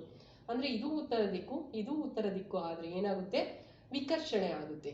ಅದೇ ರೀತಿ ಇದು ದಕ್ಷಿಣ, ಇದು ಕೂಡ ದಕ್ಷಿಣ ಆದ್ರೂ ಕೂಡ ವಿಕರ್ಷಣೆ ಆಗುತ್ತೆ. ಯಾವಾಗ ಆಕರ್ಷಣೆ ಆಗುತ್ತೆ ಅಂದ್ರೆ ಒಂದು ನಾರ್ತ್ ಒಂದು ಸೌತ್ ಇದ್ರೆ ಮಾತ್ರ ಆಕರ್ಷಣೆ ಆಗುತ್ತೆ. ಹಾಗಾದ್ರೆ ಈ ಚಿತ್ರದಲ್ಲಿ ಈ ಅಂಶವನ್ನ ಎಕ್ಸ್ಪ್ಲೈನ್ ಮಾಡಿ. ಏನು ಅಂತ ಹೇಳಿದ್ರೆ ನೋಡಿ, ಇಲ್ಲಿ ಎ ಮತ್ತು ಬಿ ಅನ್ನುವಂತಹ ಎರಡು ಎಂಡ್ಗಳಿವೆ. ಇಲ್ಲೂ ಅಷ್ಟೇನೆ, ಏನು ಇದರಲ್ಲಿ ಕೊಟ್ಟಿದ್ದಾರೆ ರೆಡ್ ಮಾರ್ಕು ದಿಕ್ಸೂಚಿನಲ್ಲಿ, ಅದು ನಾರ್ತ್ ಅಂತ ಹೇಳುತ್ತೆ, ನಾರ್ತ್, ಇನ್ನೊಂದು ಸೌತ್ ಅಂತ ಹೇಳುತ್ತೆ. ಇಲ್ಲೂ ಅಷ್ಟೇನೆ ನೋಡಬಹುದು, ಒಂದು ರೆಡ್ ಅಲ್ಲಿ ಇದೆ, ಒಂದು ಏನೂ ಇಲ್ಲ. ಈಗ ವಿದ್ಯುತ್ತನ್ನ ಹರಿಸಿದಾಗ ಏನಾಯ್ತು? ರೆಡ್ ಕಲರ್ ಈ ಕಡೆಗೆ ಬಂತು. ಈ ಕಡೆಗೆ ಬಂದಿದೆ ಅಂದ್ರೆ ಅಟ್ರಾಕ್ಷನ್ ಆಗಿದೆ, ಆಕರ್ಷಣೆ ಆಗಿದೆ ಅಂತ ಅರ್ಥ. ಸೊ ಇದು ನಾರ್ತ್ ಅಂತ ನಮಗೆ ಗೊತ್ತಾಗಿದೆ. ಹಾಗಾದ್ರೆ ಆಕರ್ಷಣೆ ಆಗ್ಬೇಕು ಅಂದ್ರೆ ಇಲ್ಲಿ ನಾರ್ತ್ ಇದ್ರೆ ಆಗೋದಿಲ್ಲ, ಏನಿರ್ಬೇಕು? ಸೌತ್ ಅಂತ ನಮಗೆ ಗೊತ್ತಾಗುತ್ತೆ. ನೋಡಿ, ಇಲ್ಲಿ ಉತ್ತರ ಅಂತ ನಮಗೆ ಗೊತ್ತಾಗಿದೆ. ಯಾಕೆ? ಇದನ್ನ ಆನ್ ಮಾಡಿ ಹತ್ರ ತಂದಾಗ ಇದು ನಾರ್ತ್ಗೆ ನಿಂತ್ಕೊಳ್ತಾ ಇದೆ ಅಂದ್ರೆ ಇದು ಸೌತ್ ಆಗಿರ್ಬೇಕು, ಅಟ್ರಾಕ್ಷನ್ ಆಗಿದೆ. ಅದೇ ರೀತಿ ಇಲ್ಲಿ ನೋಡಿ, ಹಾಗಾದ್ರೆ ಇದು ಸೌತ್ ಆದ್ರೆ ಇದೇನಾಗಿದೆ? ನಾರ್ತ್ ಆಗಿದೆ ಅಂತ ಈಸಿಯಾಗಿ ತಿಳ್ಕೊಳ್ಬಹುದು. ಇಲ್ಲಿ ನೋಡಿದಾಗ ಈ ಎಂಡು ವಿಚಲನೆ ಆದ್ಮೇಲೆ ಸೌತ್ ಬಂದು ನಿಂತ್ಕೊಂಡಿದೆ, ಅಂದ್ರೆ ದಕ್ಷಿಣಕ್ಕೆ ಬಂದು ನಿಂತ್ಕೊಂಡಿದೆ ಅಂತ ಹೇಳಿದ್ರೆ ಇದು ದಕ್ಷಿಣ ಆದ್ರೆ ಇದು ಏನಾಗಿರುತ್ತೆ? ಉತ್ತರ ಆಗಿರುತ್ತೆ ಅನ್ನೋದನ್ನ ನಾವು ಇಲ್ಲಿ ತಿಳ್ಕೊಳ್ಬಹುದು. ಈ ರೀತಿಯಾಗಿ ಉತ್ತರ ದಿಕ್ಕ, ದಕ್ಷಿಣ ದಿಕ್ಕ ಅಂತ ಹೇಳಿ ಈ ಒಂದು ದಿಕ್ಸೂಚಿಯನ್ನ ಉಪಯೋಗಿಸ್ಕೊಂಡು ನಾವು ಹೇಳ್ಬಹುದು ಮಕ್ಕಳೇ. ಈ ಒಂದು ಪ್ರಯೋಗದಿಂದ ಹೇಳಿದ್ರೆ ನೋಡಿ, ಇಲ್ಲಿ ಈ ಬಾಕ್ಸ್ ಅಲ್ಲಿ ಒಂದು ವಿಜ್ಞಾನಿಯಂತೆ ಯೋಚಿಸಿ ಅಂತ ಹೇಳ್ತಾ ಇದ್ದಾರೆ. ಅಂದ್ರೆ ಇಲ್ಲೆಲ್ಲ ನಾವು ಒಂದೇ ಒಂದು ಕೆಲವೊಂದು ಸುರುಳಿ ಮಾತ್ರ ತೆಗೆದುಕೊಂಡಿದ್ದೀವಿ, ಕೆಲವೊಂದು ಕೋಶಗಳನ್ನ ತೆಗೆದುಕೊಂಡಿದ್ದೀವಿ. ಒಬ್ಬ ವಿಜ್ಞಾನಿಯಂತೆ ಯೋಚಿಸಿ ಅಂದ್ಬಿಟ್ಟು ಇಲ್ಲಿ ಕೊಟ್ಟಿದಾರಲ್ಲ, ಅಲ್ಲಿ ಏನು ಅಂತ ಹೇಳಿದ್ರೆ ನಾವೀಗ ಕೇವಲ ಒಂದೇ ಒಂದು ಚಿಕ್ಕ ಸುರುಳಿಯನ್ನ ತಗೊಂಡಿದ್ವಿ. ಸುರುಳಿಯ ಸಂಖ್ಯೆಯನ್ನ ಜಾಸ್ತಿ ಮಾಡಿ ವಿಜ್ಞಾನ ಪ್ರಯೋಗವನ್ನ ಮಾಡಿ, ಅಥವಾ ಒಂದು ಸೆಲ್ ಇರೋ ಬದಲು 2 ಸೆಲ್ 4 ಸೆಲ್ ಅನ್ನ ಬಳಸಿ ಪ್ರಯೋಗವನ್ನ ಮಾಡಿ, ಸುರುಳಿಗಳ ಸುತ್ತುಗಳ ಸಂಖ್ಯೆ ಜಾಸ್ತಿ ಮಾಡಿ, ಈ ರೀತಿ ಪುನರಾವರ್ತಿಸಿ ನೋಡಿದಾಗ ಏನು ಬದಲಾವಣೆ ಕಾಣುತ್ತೆ ಅನ್ನೋದನ್ನ ಕಂಡಿಡಿರಿ ಅಂತ ಹೇಳ್ತಾ ಇದ್ದಾರೆ. ಹೌದು, ಸುರುಳಿಗಳ ಸಂಖ್ಯೆ ಜಾಸ್ತಿ ಆದಷ್ಟು ಏನಾಗುತ್ತೆ? ಕಾಂತ ಏನು ಆರ್ಟಿಫಿಷಿಯಲ್ ಮ್ಯಾಗ್ನೆಟ್ ಮಾಡ್ತಾ ಇದೀವಿ ಅದಿನ್ನೂ ಶಕ್ತವಾಗುತ್ತೆ. ಒಂದೇ ಒಂದು ಸೆಲ್ ಬಳಸೋದಕ್ಕಿಂತ ಅನೇಕ ಸೆಲ್ ಬಳಸಿದಾಗ ಹೆಚ್ಚಿನ ವಿದ್ಯುತ್ ಪೂರೈಕೆಯಾಗಿ ಅಲ್ಲೂ ಕೂಡ ನಮಗೆ ಸ್ಟ್ರಾಂಗ್ ಮ್ಯಾಗ್ನೆಟ್ ದೊರೆಯುತ್ತೆ. ಮತ್ತೆ ವಿದ್ಯುತ್ ಹರಿಯುವ ದಿಕ್ಕನ್ನ ಬದಲಾಯಿಸಿದ್ರೆ ವಿಚಲನೆಯ ದಿಕ್ಕು ಕೂಡ ಬದಲಾಗುತ್ತೆ ಅಂತ ಈ ರೀತಿ ಎಲ್ಲ ನಾವು ಒಂದು ಕನ್ಫರ್ಮೇಷನ್ಗೆ ಬರಬಹುದು ಈ ಎಕ್ಸ್ಪೆರಿಮೆಂಟ್ಗಳ ಮೂಲಕ. ಬನ್ನಿ ನೋಡೋಣ ಮುಂದೆ ಇನ್ನೇನು ಕೊಟ್ಟಿದ್ದಾರೆ ಅಂತ ಹೇಳಿ. ಇಲ್ಲಿ ಒಂದು ಹೆಜ್ಜೆ ಮುಂದಕ್ಕೆ ಬಂದು ಆಲೋಚನೆ ಮಾಡಿದರೆ ಏನು ಅಂತ ಹೇಳಿದ್ರೆ, ನಮ್ಮ ಭೂಮಿ ಒಂದು ದೈತ್ಯ ಕಾಂತದಂತೆ, ದೊಡ್ಡ ಕಾಂತದಂತೆ ಇದೆಯಂತೆ ನಮ್ಮ ಭೂಮಿ. ಯಾಕೆ ದೊಡ್ಡ ಕಾಂತದಿಂದ ವರ್ತಿಸುತ್ತೆ, ಹೇಗೆ ನಮಗೆ ಗೊತ್ತಾಗುತ್ತೆ ಅಂದ್ರೆ, ನಾವು ದಿಕ್ಸೂಚಿಯನ್ನ ಹಿಡಿದಾಗ ಅಥವಾ ಒಂದು ದಂಡಕಾಂತವನ್ನ ಫ್ರೀಯಾಗಿ ತೂಗು ಬಿಟ್ಟಾಗ ಯಾವಾಗಲೂ ಅದು ನಾರ್ತ್ ಸೌತ್ ಡೈರೆಕ್ಷನ್ ಅಲ್ಲೇ ನಿಂತ್ಕೊಳ್ಳುತ್ತೆ ಅನ್ನೋದು ನಾವು 6ನೇ ಕ್ಲಾಸಲ್ಲೇ ತಿಳ್ಕೊಂಡಿದೀವಿ. ಆದ್ರೆ ಯಾವಾಗಲೂ ಉತ್ತರ ದಕ್ಷಿಣ ದಿಕ್ಕಿನಲ್ಲೇ ಅದು ನಿಂತ್ಕೊಳ್ಳುತ್ತೆ. ಇದೇ ರೀತಿ ನಾವು ಕಾಂತದ ಅನ್ವೇಷಣೆ ಮಾಡುವಾಗ ಏನ್ ಗೊತ್ತಾಯ್ತು ಅಂತ ಹೇಳಿದ್ರೆ, ಭೂಮಿ ಕೂಡ ಕಾಂತದಂತೆ ವರ್ತಿಸುತ್ತೆ. ಯಾಕೆ ಭೂಮಿ ಕಾಂತದಂತೆ ವರ್ತಿಸುತ್ತೆ ಅಂದ್ರೆ, ಭೂಮಿಯ ಒಳಭಾಗದಲ್ಲಿ ದ್ರವ ರೂಪದಲ್ಲಿ ಕಬ್ಬಿಣ ಇದೆಯಂತೆ. ಆ ದ್ರವ ರೂಪದಲ್ಲಿ ಇರುವಂತಹ ಕಬ್ಬಿಣ ಚಲನೆ ಮಾಡ್ತಾ ಇರುತ್ತಂತೆ. ಈ ಚಲನೆ ಮಾಡಿದಾಗ ವಿದ್ಯುತ್ ಪ್ರವಾಹ ಉಂಟಾಗುತ್ತೆ. ಅಂದ್ರೆ ಭೂಮಿ ಒಳಗಡೆ ದ್ರವ ರೂಪದಲ್ಲಿ ಕಬ್ಬಿಣ ಇದೆ, ಅದು ಚಲಿಸ್ತಾ ಇರುತ್ತೆ, ಚಲಿಸೋದ್ರಿಂದ ವಿದ್ಯುತ್ ಪ್ರವಾಹ ಉಂಟಾಗಿದೆ. ವಿದ್ಯುತ್ ಪ್ರವಾಹ ಉಂಟಾಗಿರೋದ್ರಿಂದ ಕಾಂತಕ್ಷೇತ್ರ ನಿರ್ಮಾಣ ಆಗಿದೆ. ಅಂದ್ರೆ ನಮ್ಮ ಭೂಮಿಯಲ್ಲಿ ಕಾಂತಕ್ಷೇತ್ರ ನಿರ್ಮಾಣ ಮಾಡಿಕೊಂಡಿದೆ. ಈಗ ಅನೇಕ ಪಕ್ಷಿಗಳಾಗ್ಲಿ, ಮೀನುಗಳಾಗ್ಲಿ, ಪ್ರಾಣಿಗಳಾಗ್ಲಿ ಏನಾದ್ರೂ ಗಂಡಾಂತರ ಬಂದಾಗ ಅದು ಸನ್ನೆ ಮಾಡುತ್ತೆ, ನಮಗೆ ಗೊತ್ತಿದೆ ನಿಮಗೆ.